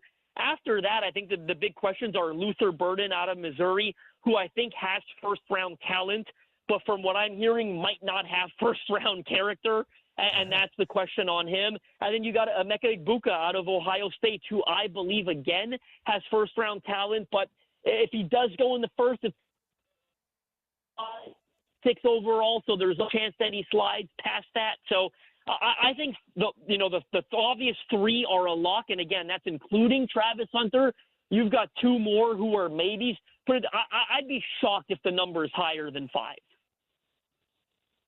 Justin, nobody talks to more of these players. No one watches more film than you. Your combined approach. I mean, I went on the Draft Network today to look up your recent articles, and just going back like 6 days ago, you had like 25, 30 articles of you interviewing these players. So I'm You're curious. A psycho. Yeah. In your time and all the analysis you do, is there a player in this year's draft that we maybe aren't talking about that jumps off the board or was so incredible in the interview that you're like, okay, this guy is going to be a can't miss stud in the NFL? Yeah, there are a couple of guys who have really impressed me, and I think 2 of them or 3 of them that are a bit more on the obvious side are Quinshon Judkins, the running back out of Ohio State. That one dropped recently. I was incredibly impressed with him, just his football character. I've got friends at that program, and, sharing the backfield this year with Trey Henderson, he never complained. Both of them went over 1,000 yards. I think he's got potential 3-down back at the next level.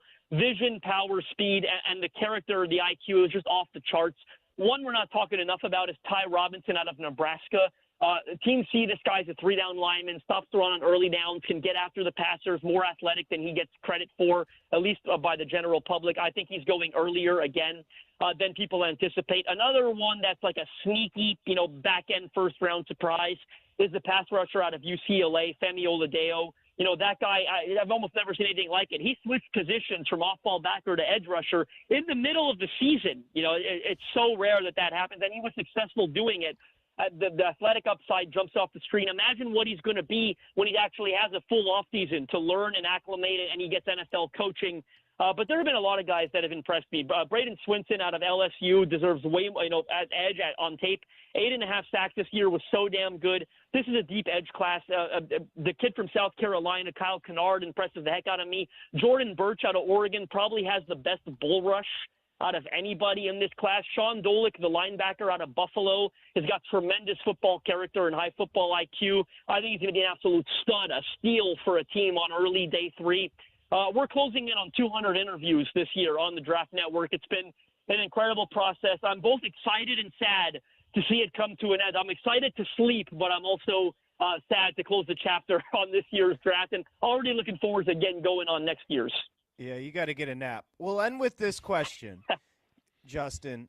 A quarterback that, nationally people listening watched a lot of, and that's Quinn Ewers. Do organizations believe Quinn Ewers has the potential to be an NFL starter?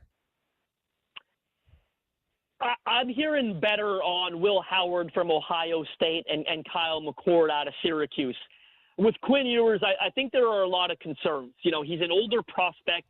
One thing that's not talked about enough is there's been recurring injury issues almost every year these last couple of years. There's, serious concern there.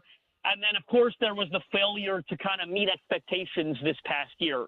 This is not a guy that I think's got a ton of developmental upside left. I'm a little concerned that he's probably reached his ceiling or close to it at this point. I think the season at Texas this year took more of a mental toll on him than he might admit publicly with the injury. And then, there was the, being yanked for Arch Manning at one point, and the questions if that was going to continue or if they were going to insert him back to the lineup. Nothing about this year went according to plan. And again, this is not a guy that was in his first year, as the starter. So I think you're worried about the potential being maxed out. I think you're worried about the recurring injury and sort of the toll that this year might have taken on him. I think he's going to play in the NFL. I think he's got, high upside as a backup, maybe a long-term guy in that role that can come in and win you a game. And, when it's good, it's good. And when it's bad, it's bad, right? I think that's the tape on Quinn Ewers. I think there are a couple other guys that probably have a bit more upside than him when we're talking about, that second or third tier of quarterbacks. It's draft season. Nobody better than our buddy Justin Mello, the Draft Network. Go over and check it out at JustinM_NFL. Only 9 days to sleep, Justin. Thanks for the time tonight. We appreciate you. Appreciate you. You gentlemen know where to find me. Okay, buddy. We love that guy. Goes deep, man. He interviews everybody. Some people, they find a passion in life, and Justin found the NFL draft. That's what happens. Now, our next guest has found a passion, and that's betting the NBA. And the postseason is upon us. And by the way, before we go to break, we got Terrell Furman coming up in just a second. Let me just give you an update, big guy. Yeah, I got it. I thought the Magic were running away with it, as they are. What an electric performance by the Hawks. 52-33, 4:02 to play in the second. Shout out to our guy Paolo, 7, 6, and 5 so far in the first half. We're on over 44.5 points, rebounds, and assists combined. We need him to up the scoring because the boards and the assists are there. 5 assists in the first half for Banchero. So that's pacing right. We just need more buckets. Let's find some winners in the NBA. Terrell Furman Jr. joins us next. It's VSiN Live, Mad Dog Sports Radio.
covering the spread all night long. This is VSiN Live on Mad Dog Sports Radio. Here's Patrick Meagher and Dustin Swedelson. Okay, I got excited when I looked up and I saw Terrell Furman Jr. because then I remembered we used to have Terrell on our VSiN show, the proper, of course, this is VSiN Live on Mad Dog Sports Radio. But I always remember, I like the cut of that guy's jib. He's got something. And you're going to like this, Terrell, because I'm a Pistons fan. Obviously, you're a Knicks fan. So we need to talk about the series. But I was going through the teams that can win a championship this year. I put the Lakers in the mix. I put Denver in the mix, Golden State, Cleveland, Boston, OKC. And I put your Knicks in the list. They can win a championship. Thoughts? I mean, I guess everybody can win a championship because you're a team in the NBA. In the NBA, you have an actual opportunity to win a championship, but can as in you should put any type of money on them? Oh, absolutely not. The Knicks have no shot. Oh, dude. I would I'm just here for a good time, not a long time. Honestly, give me one playoff series, give me something competitive in the second round, and if we go home, we go home, and that's what it is. It is what it is. But I'm sorry, you can't play 5 guys and think that you're gonna run through the playoffs without injuries on the other side. Like, that's ultimately what we need. We need Jaylen Brown's leg to fall off. We need Giannis to give out. We need Dame to just stay where he's at. Like, there's so many things that the Knicks need to go right for them to win a championship, and it's just no, absolutely not. But well, let me follow up then, because you are a Knicks fan, Dustin's a Knicks fan, I'm a Pistons fan. Are you concerned about the matchup with the Pistons as a Knicks fan? I'm not concerned in terms of the Knicks are going to get the win. I think it'll be scrappy, and I think it could potentially be fun. But ultimately, I just think that is too much youth. And we've seen what the Knicks have done to a JB Bickerstaff-led team when the Knicks sent the Cavs packing home in the playoffs, and it wasn't as competitive as people thought it would be. So I think that this is the same situation here. This Pistons team is fun. The games might be fun. They might be interesting. We want to see Cade Cunningham in playoffs. But ultimately, this Knicks team is just way too sound defensively. The 5 core players are light years ahead of this roster of the Pistons that they can do enough and win 4 games against them. So I think the Knicks are going to win the series ultimately.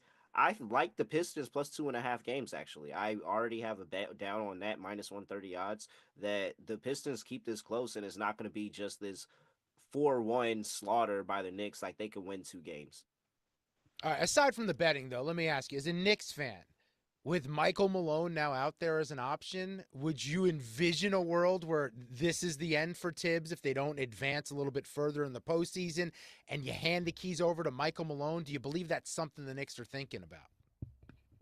I think that they are considering it. I think the only thing that could make Tibbs' seat actually hot is losing to the Pistons in the first round, and it's not even close. Like, that is making his seat, he's probably out of there. They lose to the Pistons, and it's not close. But getting a win and moving on, this Knicks team is so content with just being good. Like, do you know how many long, bad years of Knicks basketball it was? This is fine. This is okay. We are somewhat relevant, and they are a very, very, very horribly run franchise, and I know they're okay with just being fine. That's not overly promising from our buddy Terrell. Let's talk about the game. Knicks fan. No, it doesn't sound like it. No, there was a crazy fun run from the Knicks with all the injuries last year in the postseason. We shall see coming up this year via the Pistons to start it off. Let's talk about tonight's second game in the play-in, and of course that's Memphis at Golden State. That number's jumped up to 7 with Golden State laying it at home, and the total is dipped down to 227, somewhere around 227 and a half. Do you have thoughts on the play-in later tonight? Well, I think Golden State 100% is moving on. Let's just go ahead and get that out of here now. Are they covering by margin? I think so. I'm not putting anything on the Grizzlies because the Grizzlies, in fact, have not beaten a team with a winning record in the West since January 30th when they had a 1-point win against the Rockets. Every single time they went up against a playoff Western Conference team, They have lost, and they have lost by more than 7 points. They haven't even been close in the games. It's been actually really, really bad. And because Mike Malone got fired, everybody forgot that the Grizzlies randomly fired Taylor Jenkins on a Tuesday and like, oh yeah, just go ahead, go home and do something, but we just don't want to do this anymore, whatever this is. And I think that's a questionable move. And Taylor Jenkins is another hire that's going to be spoke about between a lot of coaches because of what he did with that Grizzlies team when all those players was hurt, and they were in the thick of it in the beginning of the season. The wheels just kind of fell off, and I'm not riding that wagon again. So I'm all over Golden State here. Golden State's been great with Jimmy Butler back in the lineup. I think that they played a tough game against the Clippers. They really, really did themselves in against the Spurs to even put themselves in that situation. But I think they realize it and they go ahead and handle business because perfect matchup against the Rockets. Absolutely perfect matchup against the Rockets. Let's talk about that because Houston's a team. They're the 2 seed, but you look at the names on the roster, Terrell. It's like, okay, it's a lot of young up and coming players. They play great defense. Udoka is an awesome head coach. I think does shady things to coworkers' wives behind the scenes, but he's a great X's and O's head coach. Allegedly. Allegedly. You look at the matchup with the Warriors. How much does the veteran nature of the roster for Golden State play a role in your belief in them? Where like it's a group of guys who've been through this before, and not just against Houston. Do you think that this is a team that could knock off Oklahoma City if they were to see them? I think that there are a laundry list of teams in the West that we could talk about. I think actually could win a championship and move on to the NBA Finals. OKC is one. I think the Warriors are another. The Clippers are a big one that's trending right now, and I think they can. The Lakers are actually somewhat selling me a little bit, and I think all of those teams can compete. And it's because of the path. Golden State is going up against the Rockets, where they've dominated the Rockets. Go look at the last time at Fred VanVleet's game log and tell me the last time Fred VanVleet had a good game against the Warriors. You have to go back to the 2019 finals. Like it's been an amazing run for Golden State against the Rockets right now, and they were pretty dominant over the course of the regular season in a couple of matchups. So I think that that's a really tough matchup for them, and they just don't play them well. And I think in a series, the Rockets have nothing for Golden State, and that's a easy 2-7 matchup that looks kind of similar to when the Golden State played this young Kings team a couple of years ago. Terrell Furman Jr., sports gambling podcast and betting pros NBA analyst. You can find Fast Break Bets is the podcast for Terrell. So you sounded dubious when you said the Lakers. Sounds like you're starting to buy in. That Lakers-Minnesota series is going to be a good one. Obviously, the Lakers favored. Do you have a lean in that series? I think Minnesota has no shot. At least I don't believe it. And it's crazy because I actually think those teams are actually very comparable in terms of what they do offensively and defensively. But ultimately, when you get to the fourth quarter, the bell's got to ring. And when you get to the fourth quarter, Chris Finch has yet to show me anything that he has decided to draft up a great game plan for Anthony Edwards to be able to succeed rather than telling Anthony Edwards, hey, go out there and make a play for us. Go out there and shoot over 2 guys on a contested 3-point shot because we didn't do anything to get you open on action, and we don't trust anybody else on our roster to take shots in the fourth quarter. Like it's a horribly bad game plan, and it's one of the reasons that they blew that 24-point lead to the Milwaukee Bucks and why they almost blew the lead again to the Memphis Grizzlies at one point. That this team is really, really bad in the second half of games in the fourth quarter, and I just don't think it's getting any better in the playoffs. Meanwhile, on the other side of the ball, I got Luka Doncic and LeBron James in the fourth quarter. I think that these games are going to be very competitive for 3 quarters, and then the fourth quarter is going to happen, and the Lakers are going to win way more games than the Grizzlies. I think you can lay 1.5 games with the Lakers. Talk to me about Luka, the impact he's had so far in the Lakers, what you envision for this series, because I know from a prop perspective, he's a guy who can go off any night, as we saw when he went back to Dallas, and pretty much double up his point prop. What do you want to do with Luka in this series? Yeah, I mean, this is the revenge series of all revenge series. Timberwolves, what's the name, have an opportunity to go up against Luca, and Luca feels so confident going up against this group. Like, I think that this is the series where Luca, I would take any type of overs with Luca. I don't think they have an option to kind of stop him. And so on the other side of the ball, Luca defensively is a cone. And so you're looking at Anthony Edwards a lot and seeing if they can actually pull the game plan of getting some one-on-one action with Luka on Ant and see if Ant can make a play with Luka not doing anything defensively. But that's going to come on JJ Redick and how he kind of rotates everybody around Luka. So as much as Luka is really, really gifted offensively, that's where the pause always comes for me with the Lakers, because as you saw in that finals against Dallas and the Celtics, is that Luka actually was getting picked on every single play. Everything, it was going at Luka, going at Luka, going at Luka, and that's ultimately what did them in. And I just feel like that could be similar with the Lakers at one point. I believe you do have, Terrell, the Bucks beating the Pacers. Is that true?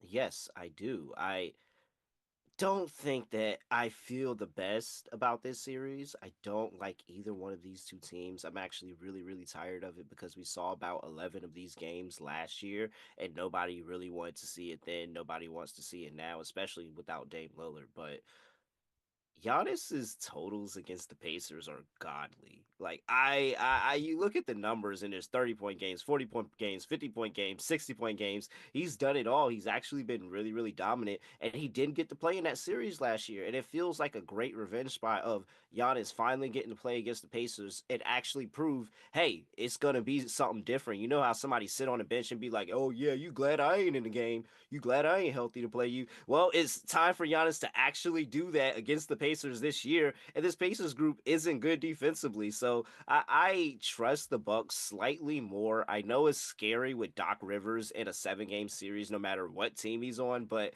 I really think that this is a chance for Giannis to prove it basically and saying, hey, we definitely could beat this team. And if I was playing last year, it would have been way different.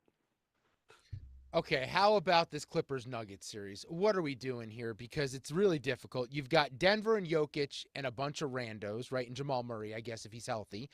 And they have a new head coach in Adelman. On the other side, the Clippers are red hot, but you still have Kawhi, which you don't know if he's going to play day to day, even in the postseason, and James Harden in the playoffs.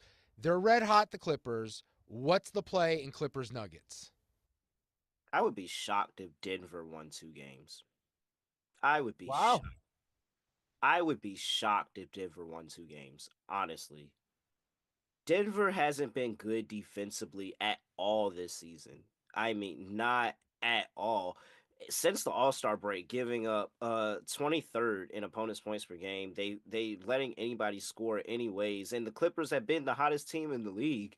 They've 18-3 their last at 21 games or so, 11-1 on the road. I think they're not going to have any issues winning in Denver. Denver actually weirdly wasn't good at home this year for a team that was so dominant, in years past at home and not being able to get it done. And it's a lot of the injuries, it's a lot of the cohesion of this team. Clearly there was something wrong that they just fired Mike Malone, and ownership made a decision to do that a couple of days before the playoffs start. That's not a team that I want to back at all.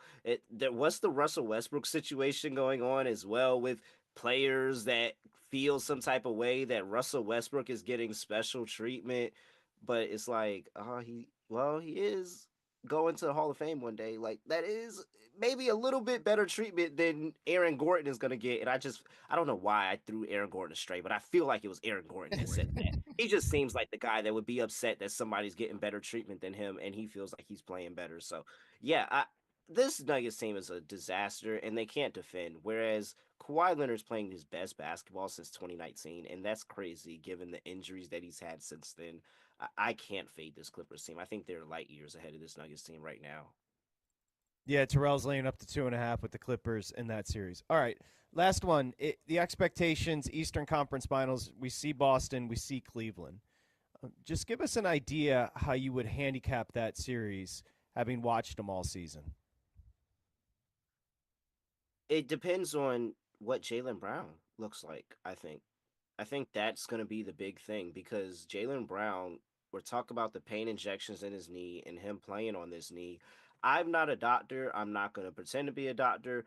But people that are kind of playing on a knee that's bad almost always have to get surgery at the end of the season when they talk about it. It's just something that I've noticed, like, oh, you're playing on this bad knee, and then, you tore something and you were just dealing with the pain and all of that. So what does Jaylen Brown look like because Jaylen Brown was also Finals MVP, and Jaylen Brown also really, really was pivotal to get into those finals by hitting some really big key shots in a lot of games down there. So if Jaylen Brown isn't at 100% and they are not able to get over that hump, Cleveland is really, really good, and Kenny Atkinson is a championship level coach that is getting his opportunity again, and he has the talent around him. So we're going to see what Donovan Mitchell looks like and his opportunity in the playoffs this season, and what he has a little bit of an ankle injury, so that always has a little bit deal. But Evan Mobley is really, really good. I think that this team is tested from being in the playoffs before and getting embarrassed by the Knicks.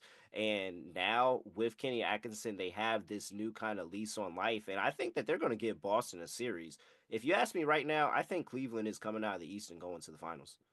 Hey, Dustin, before we say goodbye to Terrell, lay out your thoughts about Oklahoma City to him, and let's see if he agrees. Okay, so I understand why everyone loves them. The numbers bear it out. But I'm seeing a team with not a lot of veteran leadership, a lot of guys with playoff experience. I do believe outside of Hartenstein, some questions about the front court and some of the other teams in the West could be a difficult matchup because of that. And then on top of it, they haven't played a lot of close games, so I don't know how they're going to react in playoff final 2 minutes, crunch time. How do they get guys going outside of SGA to get them buckets when it matters? Because of all of that, I think there's holes to poke through the Thunder.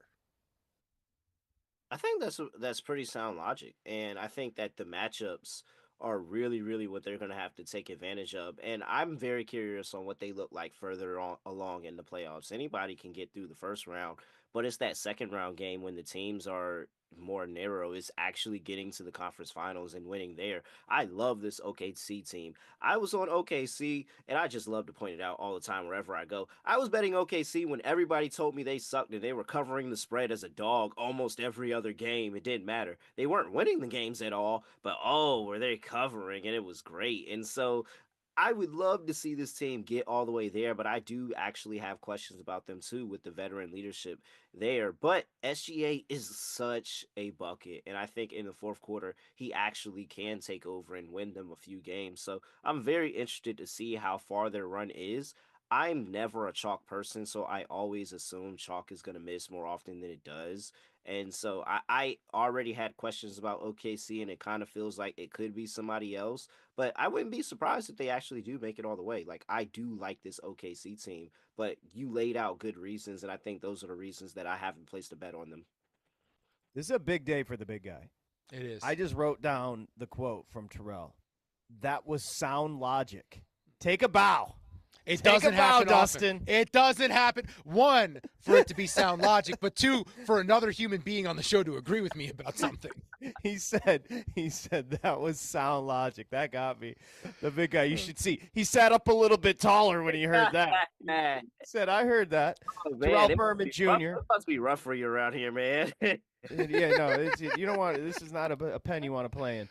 Terrell Furman Jr., a sports gambling podcast and Betting Pros NBA analyst. You can find the Fast Break Bets podcast and find Terrell on Twitter @ReallyRel_. Terrell, that was awesome, man. We'll talk to you as the playoffs roll on. Thanks so much. Always, whenever. Let me know. Okay, buddy. Thank you very much. There he goes. Sound Logic Swedelson. It's a good job by you. I just need the Thunder to prove us both right now and blow it in the playoffs. Yeah, but you never admitted, because remember when I came on and like three quarters of the way through the season, I said I watched a full Thunder game and then I was sold. You have never really come clean. and don't do sports talk guy right now. Have you have you watched a full Thunder game this year? Hold on. I sort of have. I've sort of watched most of like 3 games. I got because when I host my Sunday show, it's been on and I've had to do the live betting on it. Have I been locked into just a Thunder game like you did? No, because it's 2025. I have ADHD and I can't just do one thing at once. Right. You can get the clips online. The point of this practice is I shouldn't be bragging for watching one basketball game. One game.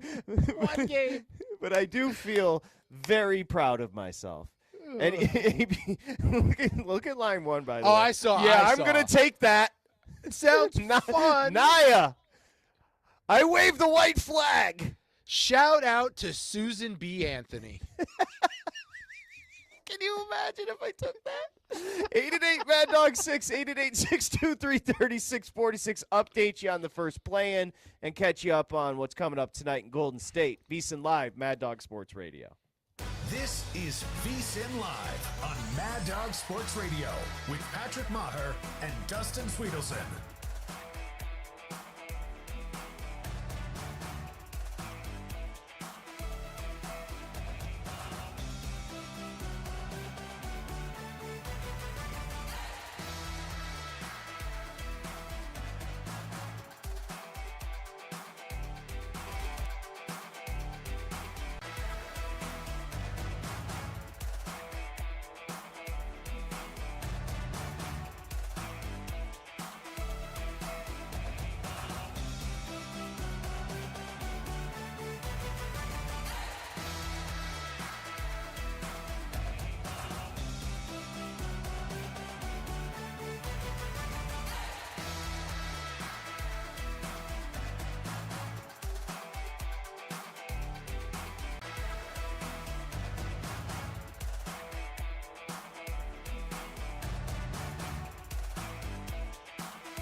Welcome back to VSiN Live on Mad Dog Sports Radio.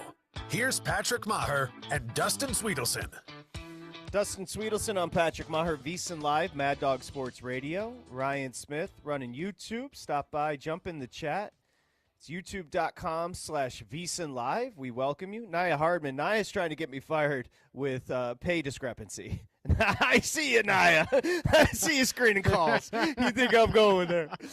Let's bring in Samo because he's early, and we love it when the family is early. Mike Samich, professional handicapper, VSiN host. We'll get to the particulars in a second, but the boys are buzzing.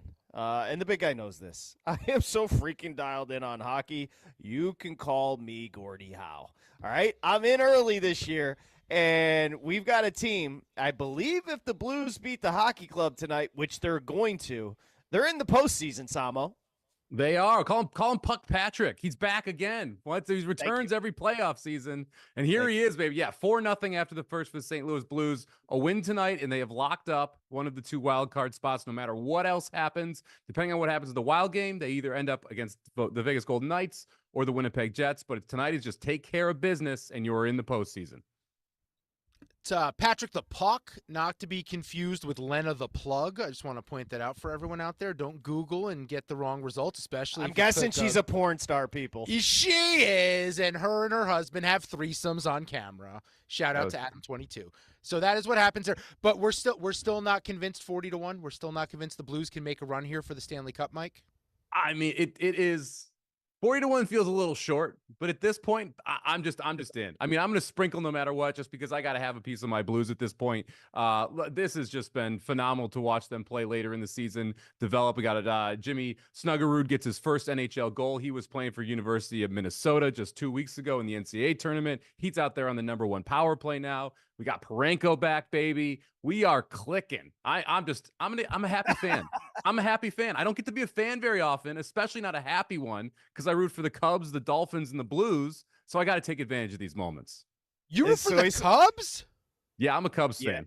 He's a Cubs guy. Oh. Is Soy Sauce in a good mood? Is he happy about his Blues? You know, Soy Sauce Halty? Yeah, Salty Halty's doing just fine. He's blowing up the chat as well. He's all excited. I think he's the low sodium soy sauce tonight because of the 4-0 first period.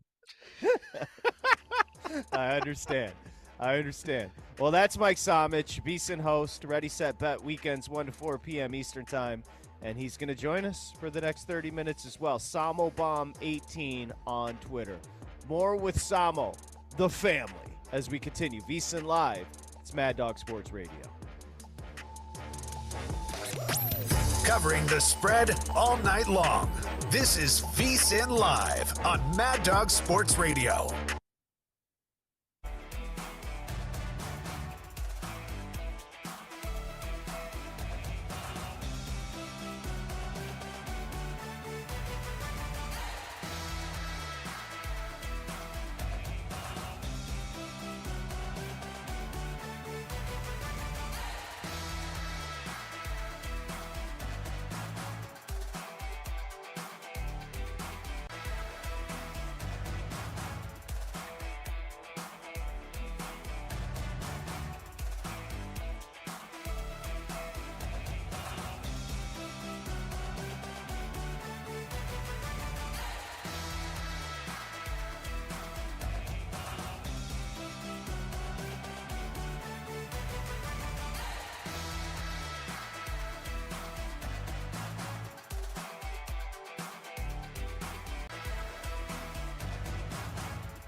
sweat your bets with VSiN Live on Mad Dog Sports Radio.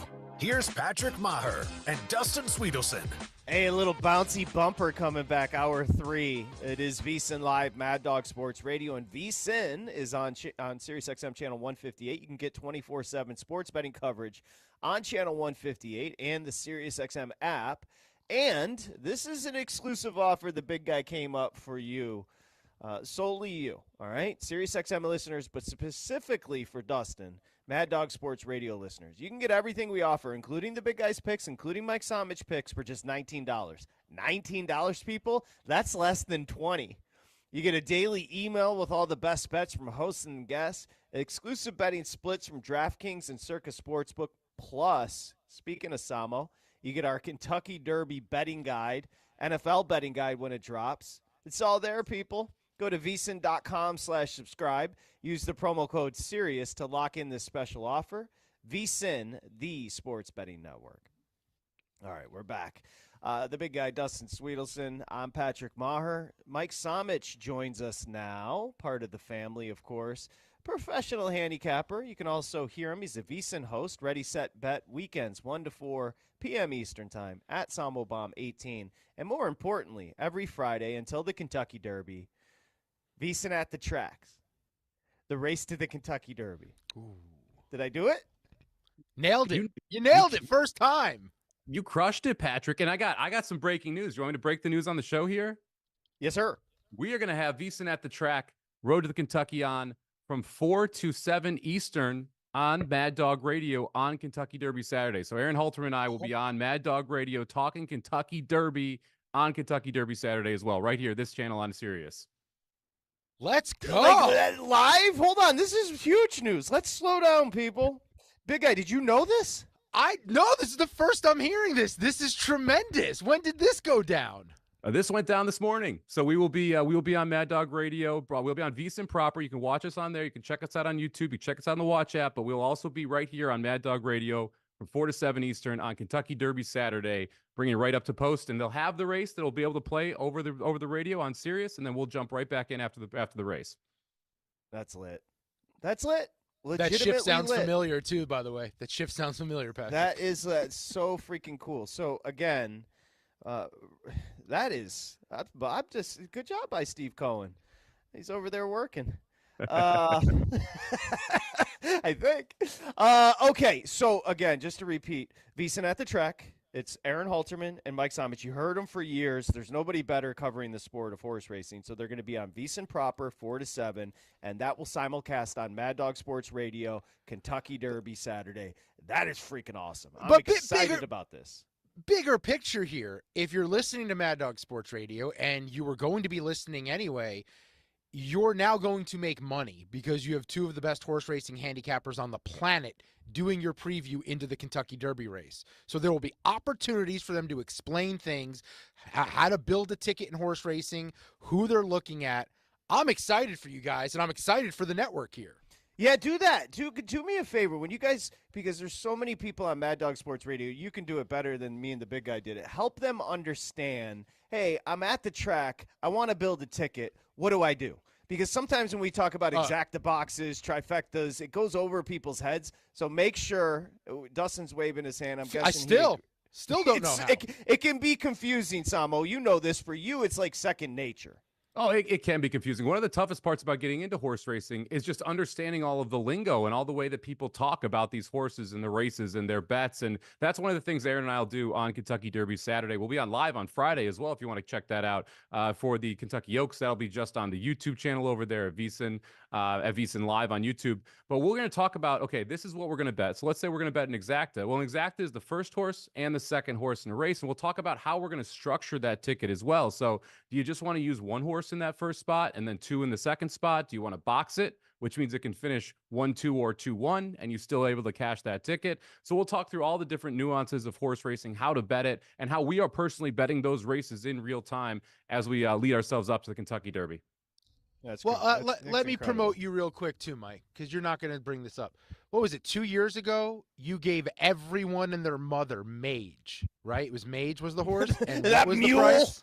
That was what was the price? Mage was 15 to 1. And what did Mage do in the Kentucky Derby? Mage went ahead and won. And if you want to go further back, I'll toot my own horn on this one. Do 4 it. years Do it. 4 years ago, I gave out Medina Spirit and the Superfecta, which paid on a $24 ticket $2,400 or $2,400 on $24. Woo! Mage was a great call because that horse stunk. One time. Just need one time. One hit wonder, baby. That's all we're looking for. All you need is one time is 100% right. I wanted to bring this up because we've got the NHL, we got the Stanley Cup playoffs getting going on Saturday, this April 19. And I was curious last night because I'm like, I look up and the Kings are at Edmonton and they were like $1.75 favorites. And I was walking down the Strand today and I heard somebody, like, there are a lot of hockey fans, as you know, down in the South Bay, Mike, because this is where all the players live as well. And I heard somebody say the Kings are on fire. Which they are. They've been playing so well. They're going to, I believe, do they take on Edmonton in round one? Fourth straight year they will be playing Edmonton in the playoffs. They're 0-3 in the 3 previous years taking on the Oilers, but they get them again this year. And by the way, they pummeled them last night as favorites. Is there something we should know about Edmonton, who were in the Stanley Cup final last year? Well, they're struggling with injury right now. So Connor McDavid missed a couple weeks, and Draisaitl's been out for a while. McDavid now back in the lineup. Draisaitl, there's rumors that he will be back for the first round series. He's obviously a massive part of that offense and specifically that power play for that Edmonton Oilers team. So he is a huge piece of it. The other part of this, which is just wild, the Kings are 31-4-4 on home ice. 31 wins, 4 losses, 4 overtime or shootout losses on home ice. So they have been dominant at crypto.com arena. I think it's crypto.com now, right? Isn't that right? It's not Staples anymore. Correct. It is. They have been awesome at home. And just and that when you are really good at home, the vibes in your city become a real thing too, because people just expect to go see a win. There's more energy, and that is what's around the Kings right now, is a ton of energy for a young team that is overachieving. They were not supposed to be as good as they are, and they're playing very, very good hockey right now. They're going to give Edmonton everything they can handle, and they just locked up home ice in that first round series as well last night. Do you believe Dallas, the favorite in the West? Do you believe in them being priced properly at plus 350 right now? You mentioned Edmonton, they're number 2, tied with Colorado at plus 450. Do you believe the top of the West is properly priced? I don't. This is so. Winnipeg and Dallas are very similar teams to me, where they have deep offensive teams and they have goalies that are really good in the regular season, and Hellebuck and Ottinger.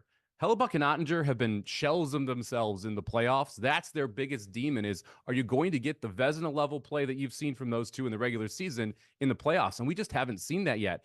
I'm not willing to bet when you're looking at shorter prices that they're going to just show up and magically be that person that they were in the regular season, when we have proof over multiple years that they're kind of fake aces. And so for me, I think the 2 best teams in the West right now are the Las Vegas Golden Knights and the Colorado Avalanche. Those would be the 2 teams that I'm mainly focused on if you're looking for futures. I love my Blues.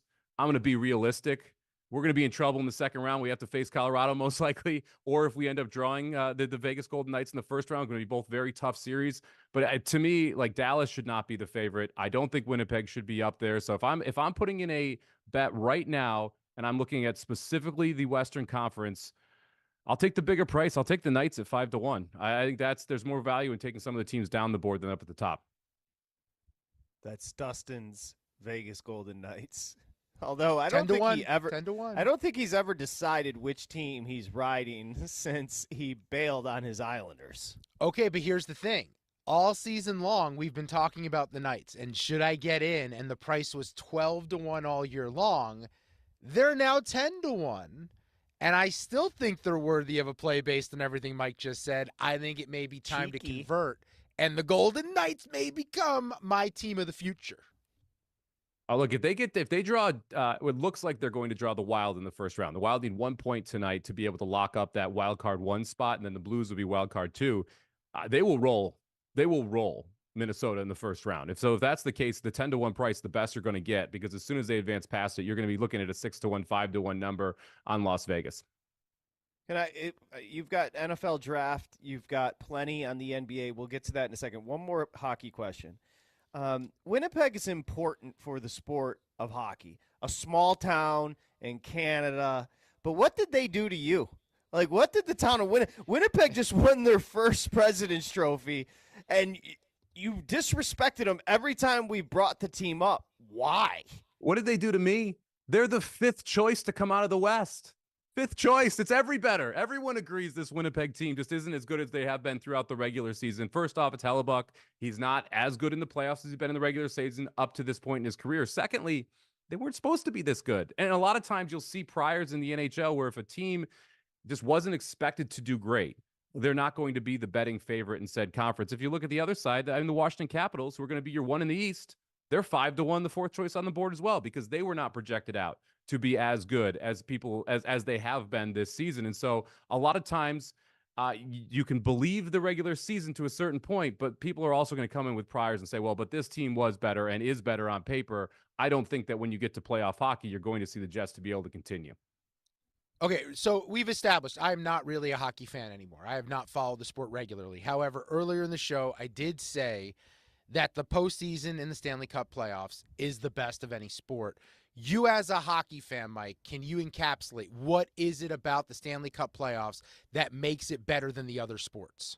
There's nothing like it. I mean, absolutely nothing like it for a couple reasons. First off, it's 7 games and it's a physical game. I mean, you see 7-game series in the NBA get chippy. Play 7 straight hockey games where you're slamming each other into the boards, and you'll see what chippy actually looks like. When you see an NHL playoff game and you see like a 3-0, 4-0 score late, actually a good time to tune in, because the team that's down 0-3 or 0-4 is going to be so pissed off, they're going to start fights with the other team to set up the next game. You have conference or division teams playing each other in the first 2 rounds as well. So you get these divisional matchups like the Kings Oilers. Guess what? They hate each other because they played each other 3 straight years. The Kings specifically hate the Oilers because they've lost 3 straight years. So you've got bad blood that boils over from one season to the next. And finally, there is nothing like overtime hockey in the playoffs. Absolutely nothing. Sudden death. You win or you lose with a bounce with that puck going in. You've got the randomness in the NHL because a goalie can steal a series. But you also have these dominant teams which just force flow into a zone and shoot and check and just keep attacking constantly. It is phenomenal. And by the way, also the best sport to attend a playoff game. If you are in any city where there's an NHL playoff game and you've not been to a hockey game, go. Check out the environment. It is jacked up. Everyone is ecstatic, screaming from puck drop to the end of the game. It's just, there's so much energy around hockey. And when you get that 7 straight games with 2 teams, it just builds and builds and builds. And there's nothing that compares to it in playoff sports. That's a great breakdown. That's passion from our guy, Mike Somich. We've got an update coming with the play-in game down in Orlando. I will say, just to follow up and we'll move on, you said playoff hockey, when it goes to overtime, essentially sudden death. It sucks if you're a fan of the team. Like, if as a Red Wings fan that dealt with so many playoffs, like when it would go to overtime and it's just a bounce of a puck, it's not it's not fun if you're a fan of a team that's playing. Fair? Oh, totally fair. I mean, speaking of Detroit, when Steve Yzerman scored from the blue line in double overtime in Game 7 against the St. Louis Blues, I was like 12. I bawled and did not go to school the next day. That's how hurt I was when they were scored in double overtime. You felt like you had so many opportunities, the Blues, to be able to score earlier, and you just couldn't get the puck by. And then there's just one random shot that really should never have gone in is now an iconic moment that I have to see every single time I tune into a playoff game on ESPN. I remember it. I wish I could have came over, because I'm a Red Wings fan, and taken that little 12-year-old Somich face and just rubbed it into the concrete. Oh, you keep crying, kid, because we're advancing. The winged wheel. All right, here we go. The Atlanta Hawks have opened up. Very exciting game down in Orlando. Playing with the Magic hosting the Hawks. The Hawks opened up on a good run here in the second, so they've cut it to 7. It's 70-63 after a huge halftime lead by Orlando. Maybe we should start there first. We'll finish off with the draft with Samo, and let's go to the postseason. We said it at the beginning. We were talking. NBA needs a big-time postseason because it's been a disastrous regular season. So let's talk about what you like here. You got the Knicks Pistons, going over 5.5 games in this series at minus $1.30.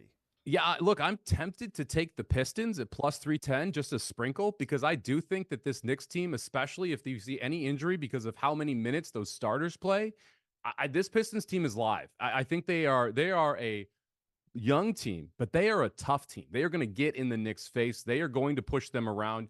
You're going to see them try and get them off their game. And I love Cade Cunningham. He has been awesome. He has taken that next step this year. This is his first opportunity to really have a big postseason or even be in postseason basketball. I think that the Pistons able to win at least 2 here to send it to 6. And I don't hate the idea of the plus 310 on the Pistons, but I like the over 5.5 games in the series more.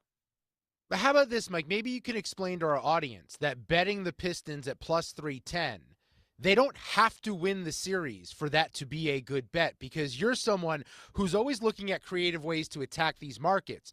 Let's say you bet the Pistons at plus 310 and they end up going up 1-0. What do you then do with your bet there? How do you make sure that you lock in a profit?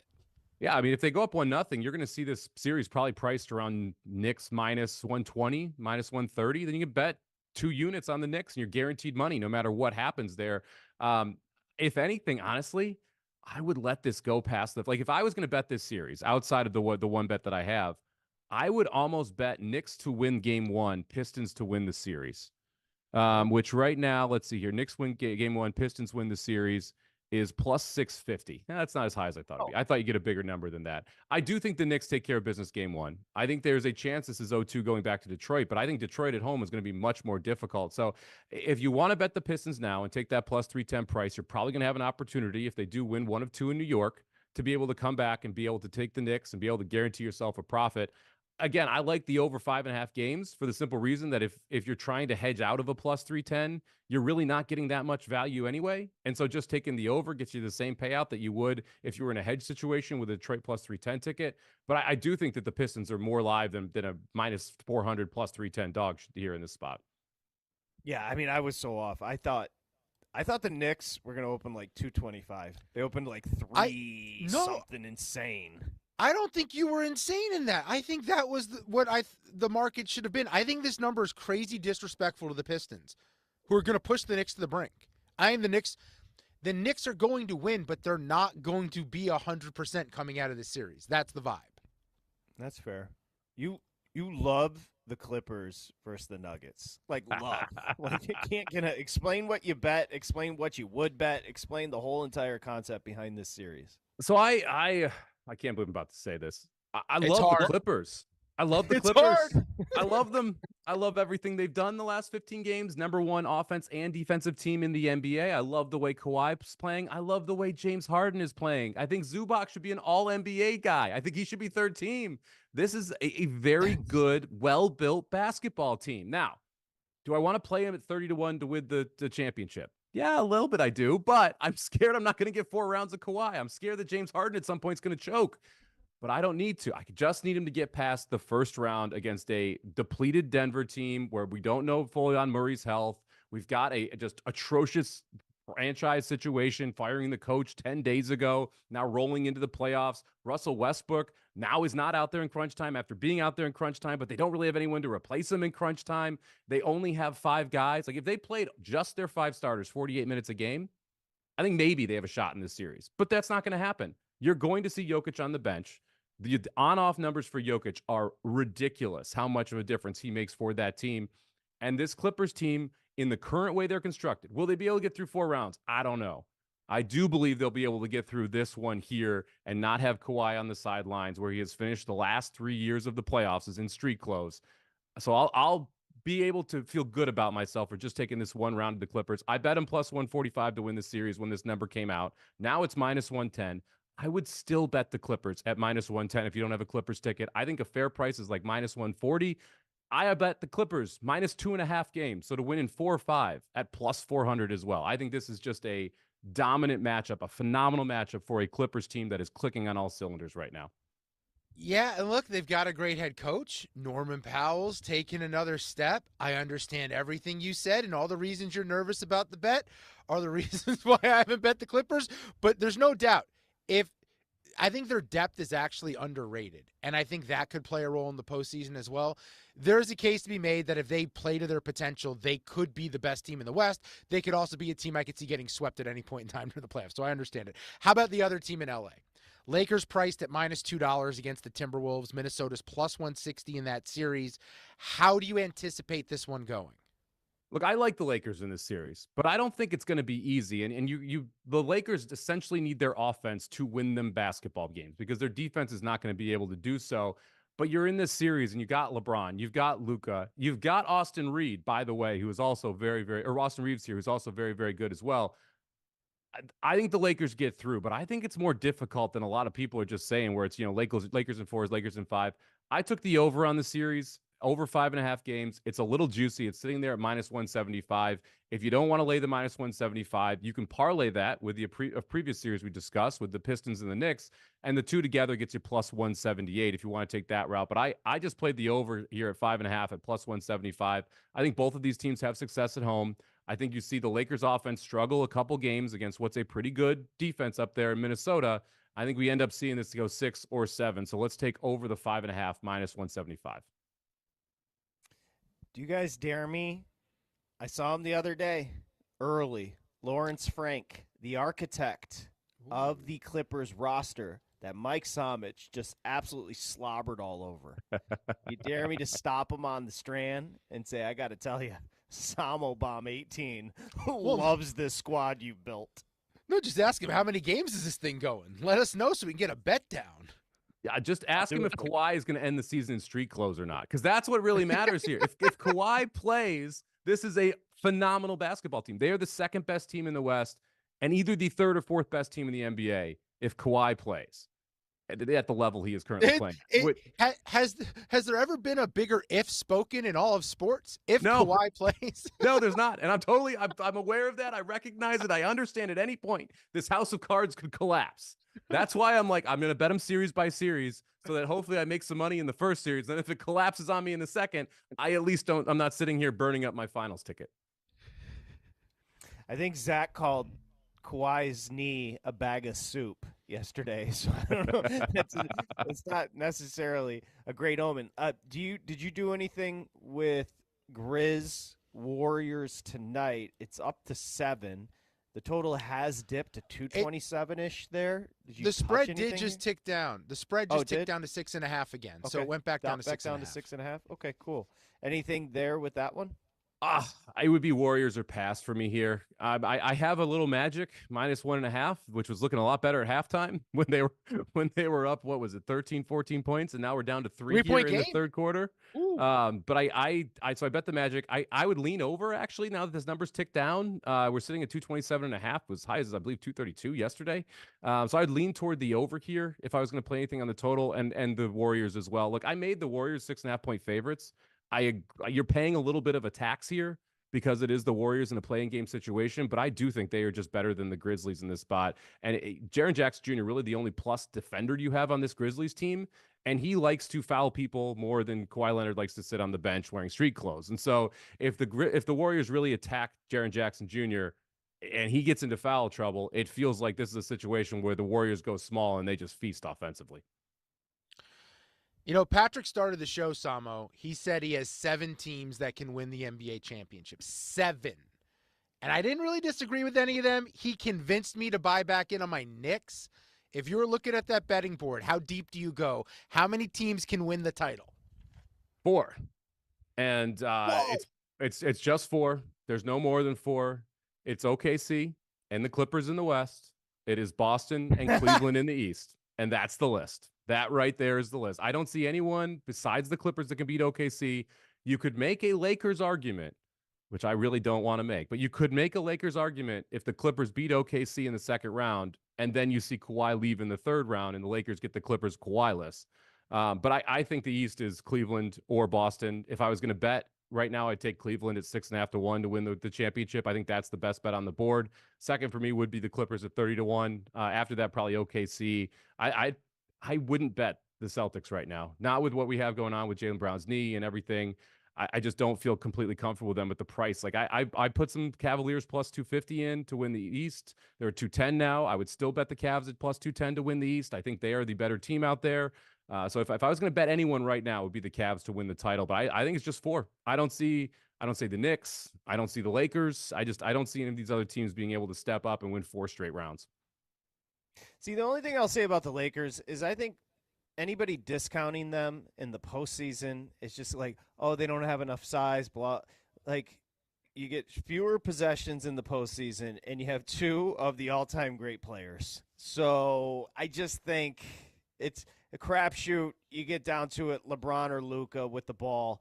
I again, will they? Probably not. But I think discounting them. I mean, my list was liberal. Let me just read you my list. I had the Knicks, the Lakers, I had Denver, I had Golden State, I had Cleveland, Boston, and OKC, and I had the Clippers as a toss. Well, I mean, one of us is going to be right. Well, actually, we both could be right. It could just be OKC Boston. It could just chalk out like we have seen in years past in the NBA. But like my issue, and to be honest, I even like Austin Reeves over there with the Lakers. Like when you have two of the three of them on the court all the time, they're going to get good shots at the end of shot clocks. Yeah. And that's something that not every team in the NBA can have, especially in playoff basketball. The problem for me is, are they going to be able to stop anyone? And when we get to situations where it's like Oklahoma City, and all of a sudden you have the defensive pieces to put in front of Luka, LeBron, and Reeves, and you don't go in the other direction, that's where I start to get more worried about this team than, let's say, a first-round matchup here and then a second-round matchup against Houston. I think they should be favorites in both of those matchups. We'll see if they are able to get through. It's when you get to the Houstons, when you get to Cleveland, when you get to Boston, and all of a sudden these defenses can match up with the Lakers, and the Lakers can't match up on the defensive end. That's when I get concerned. How about, real quick, I know you have NFL draft bets, but how excited are you to bet this draft? We're like a week and a half away, and it feels like, look, from a betting perspective, betting the draft is normally a lot of fun. Mike, it feels like there has been no buzz, there's been no rumors, there's been nothing crazy happening. Does that mean we're due for some, or do you believe it's going to kind of be like this until this thing starts? I have the least amount of draft bets that I have had since the last 5 years I bet the draft right now, like a week away from the draft. And I said this to Matt Brown on Ready, Set, Bet on Sunday, and he looked at me like I was crazy. This is the least talented NFL draft we've seen in 10 years. It is absolutely brutal from a talent perspective. And what that means is that people are going to be trying to draft starters, not stars. You're drafting for need instead of necessarily drafting for a specific player. And that, to me, makes it very, very difficult to try and analyze and predict what some of these teams are going to do, because I honestly think we don't have a clue what a lot of these teams are going to do. And you've got specific positions like offensive line, where everyone's kind of graded people differently. At quarterback, you have different lists from the one is clear with Cam Ward. But 2, 3, 4 now, you're hearing people come out of the woodworks and say Slow is the second best quarterback in the draft, which is wild to me. So you're not seeing the consistency on draft boards inside draft rooms, and that could mean absolute chaos. You also have about 15 teams I've heard that want to trade down, and not a single team that wants to trade up. So like that's going to create even more chaos in my mind, because we'll see who actually pulls the trigger in whatever situation to move up the draft board. It's hard to predict that as well. So this one just feels like it could be absolutely chaotic because of the lack of talent that's in this draft. Yeah, you've got two positions with the Cowboys and Washington, which we'll get to in a second. Do you have an opinion? Cam Ward is going to go 1 overall to the Titans, and then the Shedeur Sanders kind of conversation is going to dominate draft day. Do you have an opinion about Ward going 1 overall, and what do you believe happens with Shedeur? So I have some Shedeur 2 at 9-1 and 14-1 to go second overall. I don't love it, but I also bet Shedeur over 3.5 to cover the ticket. So like and now that's up to 8.5 with Shedeur Sanders. I wouldn't touch the 8.5 over or under, because I do think we could see some chaos. I think Cam Ward, because of the NFL, should be the first pick in the draft. To me, there is one absolute star in this draft, and that's Abdul Carter. If I was a front office executive, he would be the person I would be taking 1. I've watched Cam Ward play at Washington State last year after betting them to win the Pac-12, and at Miami this year, being a Miami fan. And let me tell you, every single knock people had on Caleb Williams coming out last year exists for Cam Ward, and he is not as good of an athlete as Caleb Williams was. He hunts the big play. He does not play on script. He doesn't mind taking sacks. He pushes the ball downfield when he shouldn't. Those are all going to be problems with a Tennessee team that doesn't have an offensive line. So I'm not in love with Cam Ward. I get it. He should be the first pick because you need a quarterback in the NFL. But I don't think this class is very good. And Shedeur Sanders, I think, is fascinating because I don't know how good he is. We haven't seen him with talent all over the field around him. We haven't seen him with a decent offensive line yet. I mean, the Colorado offensive line was paper mache. And so what does he do if he is protected? I do think he is more on schedule than Cam Ward is. I do think he has a chance to be better than Jackson Dart, but I'm not sure we have a single 10-year starter in the NFL in this draft at the quarterback position. Oh, I completely agree. I completely agree with you, Mike. The thing about Cam Ward that drives me nuts is your point about the athleticism. He is not going to be able to beat these linebackers to the edge and get around them. It's just, and he waits for the play to break down. I'm not buying it, but I did notice you said there's only one generational player in this draft, and it was not Travis Hunter. Patrick and I were kind of split originally on him, where Patrick does think he's a little undersized. I think he's overrated. I think he's a corner. I don't think he's a special receiver, Mike. I think there was a lot of bubble screens that were treated as like extensions of the run game because they had no offensive line, so he was fed the ball a ton. What is it you don't like about Travis Hunter? Here's my problem with Travis Hunter. You're talking about him going top 5. If Travis Hunter was going 20, love it. Totally get it. Travis Hunter would have been the 5th or 6th wide receiver off the board last year. He would have been the 2nd or 3rd cornerback off the board this year. Yet he's going to be the first wide receiver, first cornerback, and a top 5 pick. And like, this is no one in the NFL has ever been able to play 2 ways at wide receiver and cornerback consistently for a full football season. This is a guy who's played thousands of snaps the last 2 years. You're now going to put thousands more on him and think that this is just going to work out for 10, 15 years. You're not going to see a major injury. You're not going to see him have to convert to specifically wide receiver or cornerback. I just don't think this is a Shohei Ohtani situation where you're getting both parts of the bag here. He ends up being a wide receiver or cornerback 1 to 2 years down the line, and I think he ends up being an okay one. I have memories of Utah receivers burning him when he was at Colorado stuck in my head, and yet I'm supposed to believe he's a shutdown corner. Like, no, I'm good. Like, this is another player where I would let someone else take him. And if I'm wrong, I'm wrong. But I'm not using that much draft capital on him early. I totally agree. If Abdul Carter's there and you're Cleveland, you just take the best player in a bad draft. And another thing, I keep on hearing that Travis Hunter is compared to Jamar Chase. You know how disrespectful to Jamar Chase that is? He's literally an all-time great. Jamar Chase, an all-time great. Look at the year he just had last year. Travis Hunter, no. And one more bet, because I know you like this, and I think it's the perfect spot for a specific player. You're going to go 10-1 Washington first pick running back. I'm curious which running back you think it is, because if it's the one that I'm with you on, I think this guy might be a monster year one. I think this is going to be really interesting because Washington's running back needy, and this is a very good running back draft from a depth perspective. So I am a little concerned they pass in the first round, end up taking a running back in the second or third round, because there are, after the top 2, Hamilton and Genty, there are quite a few running backs that people have grouped pretty close together. But the thing with Washington is they've kind of been tied to both guys at Ohio State. And if Hamilton's there, I don't see how they end up passing up on him. They need one of these younger running backs. And to me, a running back pick is a luxury pick.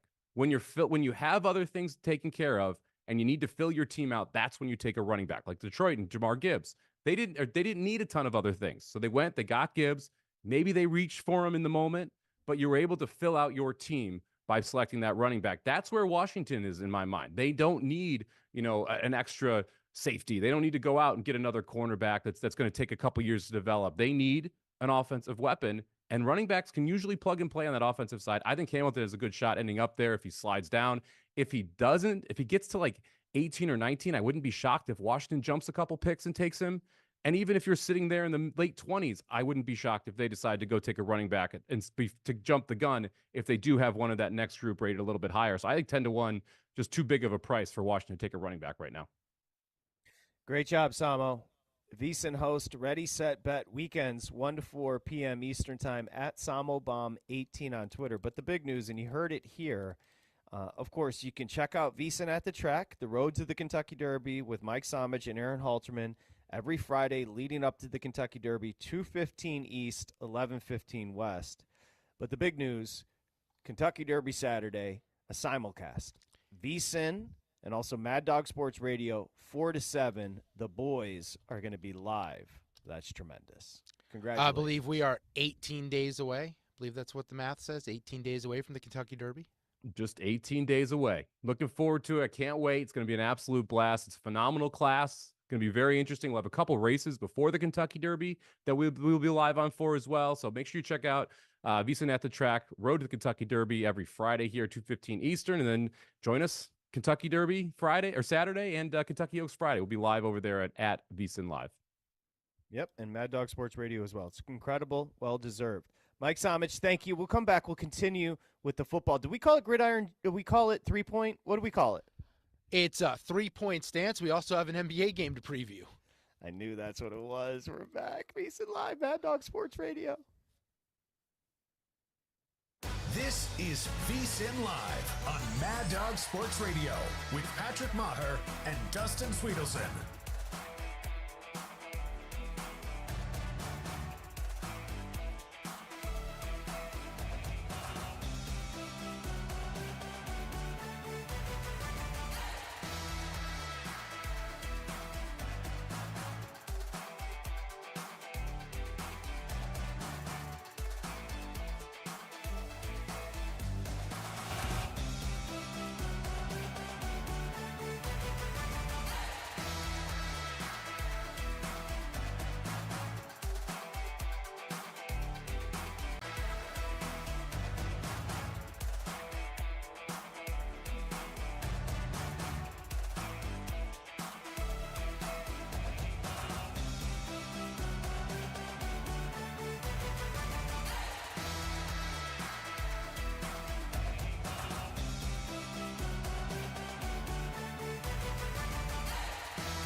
Now back to VSiN Live on Mad Dog Sports Radio with Patrick Meagher and Dustin Swedelson.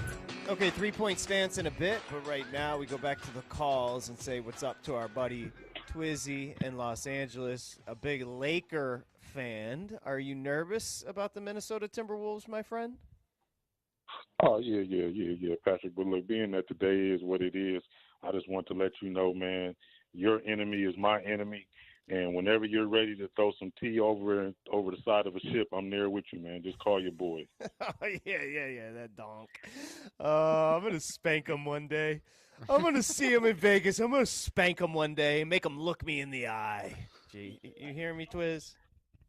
Yeah, hey, look, just real quick, it is sad that this channel, we used to could talk NBA all day long, man, and have people break down the games and everything else. But, we're just throwing up the three-pointers like it is. It's just not compelling, not a whole lot to break down sometimes. But I did want to talk about the NBA playoffs here because, last year, the Boston, even though they won a championship, you don't give it back, they did have a chance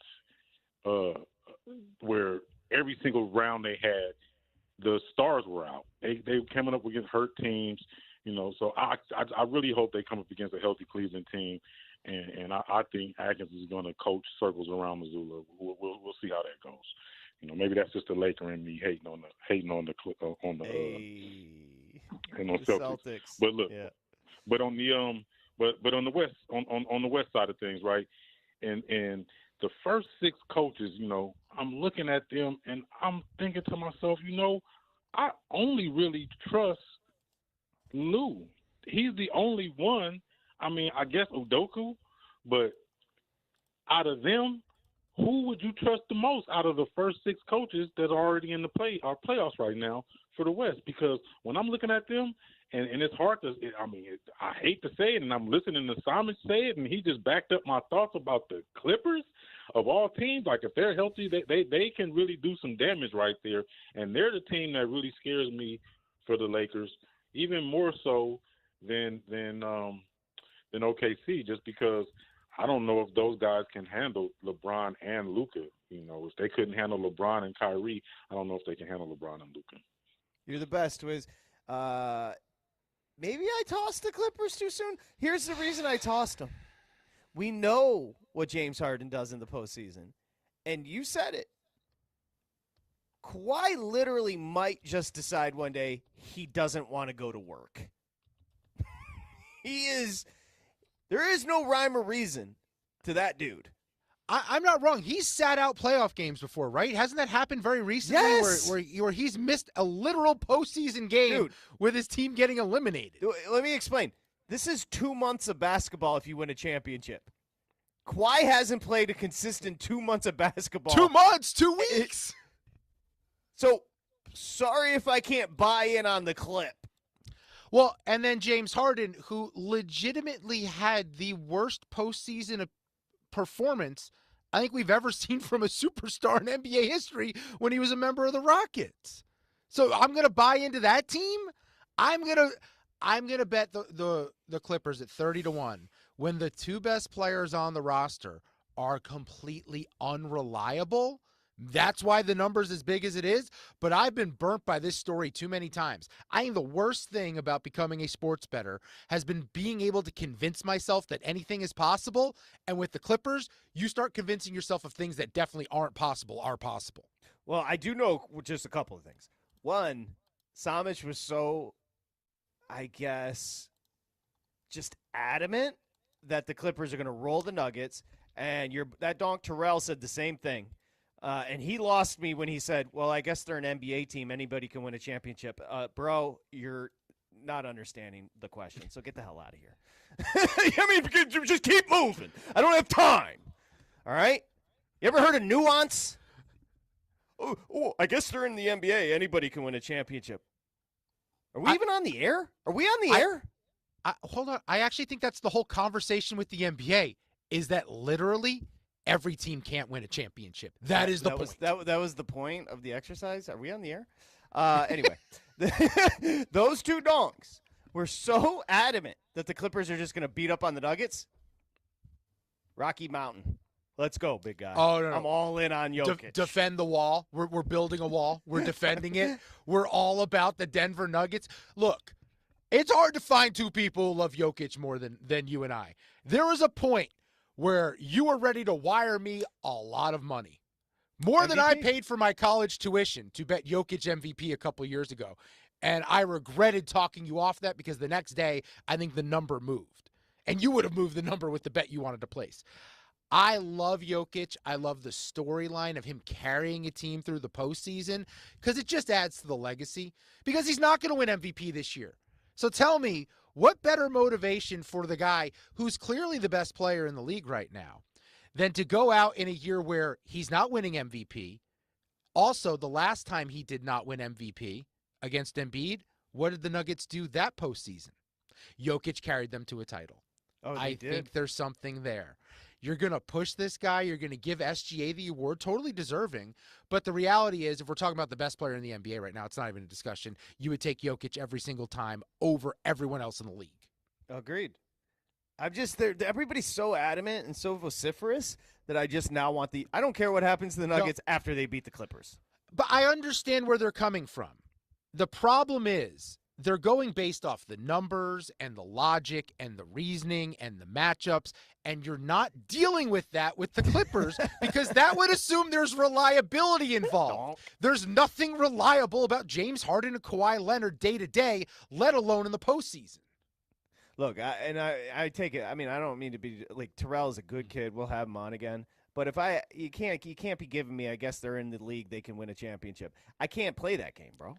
I can't. No, well, but if you would have asked, that's the point. You said it best. That is the point of the NBA. That's the overriding discussion about the league. The issue is, realistically, there's 3 teams that can win it. If you look at the market. Well, let me ask you this. Can the Orlando Magic or the Sacramento Kings win the NBA championship? Yes, based on what Terrell said, yes. They're in the league. No. Hold on. Let me ask you a question. Do they play in the NBA? Technically, because if they do technically. I mean, I was jocking your Knicks. Yeah, I want to buy in on this. You've got me back a little juiced up just because I do believe there's an element with a few of these teams where it's like we just need to get to the playoffs, then we'll do what we're supposed to do, but we don't care about the regular season. The regular season is a necessary evil for us to achieve our goal. And the Knicks were assembled to do one thing, and that's beat the Boston Celtics. They're not as good as the Celtics, but the point of OG Anunoby when he's healthy is to lock down Jason Tatum. Bridges is then there to take on Jaylen Brown or whoever else you want next up with the basketball. And then Karl Anthony Towns is an absolute mismatch for old man Al Horford down the low. And he's a more versatile player than Kristaps Porzingis, who's had a mysterious illness all season long. And we didn't even bring up the X factor in Jalen Brunson, who is capable of taking over any series he's in. Because of everything we just said, because of your sell job in the opening segment, I am back all in on the New York Knicks to win the NBA title. They were literally by piece by piece built to beat the Celtics. You're exactly right. That's it. Are they? That was the goal. Would they be favored? Hell no. But it's postseason. Little go New York, go New York, go. What do they say? Mbop. Mbop Hansen. Shout out to no. Bing bong. Yeah, Bing Hansen. Man, I was in love with the younger brother when I thought he was a sister. Who was that dude that was like bing bong? Bing bong. He's a comedian. What did that even mean? I never even understood. It was just whatever their catchphrase was. Bing bong. 888-623-3646. We'll get you caught up. We got bets to make on Grizz Warriors. Next, VSiN Live, Mad Dog Sports Radio. This is VSiN Live on Mad Dog Sports Radio with Patrick Meagher and Dustin Swedelson.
Sweat your bets with VSiN Live on Mad Dog Sports Radio. Here's Patrick Meagher and Dustin Swedelson. The big guy's got me salivating talking about them chicken thighs, extra crispy. Dustin Swedelson. Let's bring in our buddy Art here in Los Angeles. Art, welcome. Hey, my boys. Great to be on with you guys on my drive home, man. Always a pleasure. Nice to hear from you, Art. What's up with your Lakers here? Well, before I get to my Lakers and my excitement, man, two things. Patrick, I got to thank you for now adding to my daily vernacular the word donk. Because each time I get frustrated with somebody and I get off the phone, I'm like, that guy was such a donk.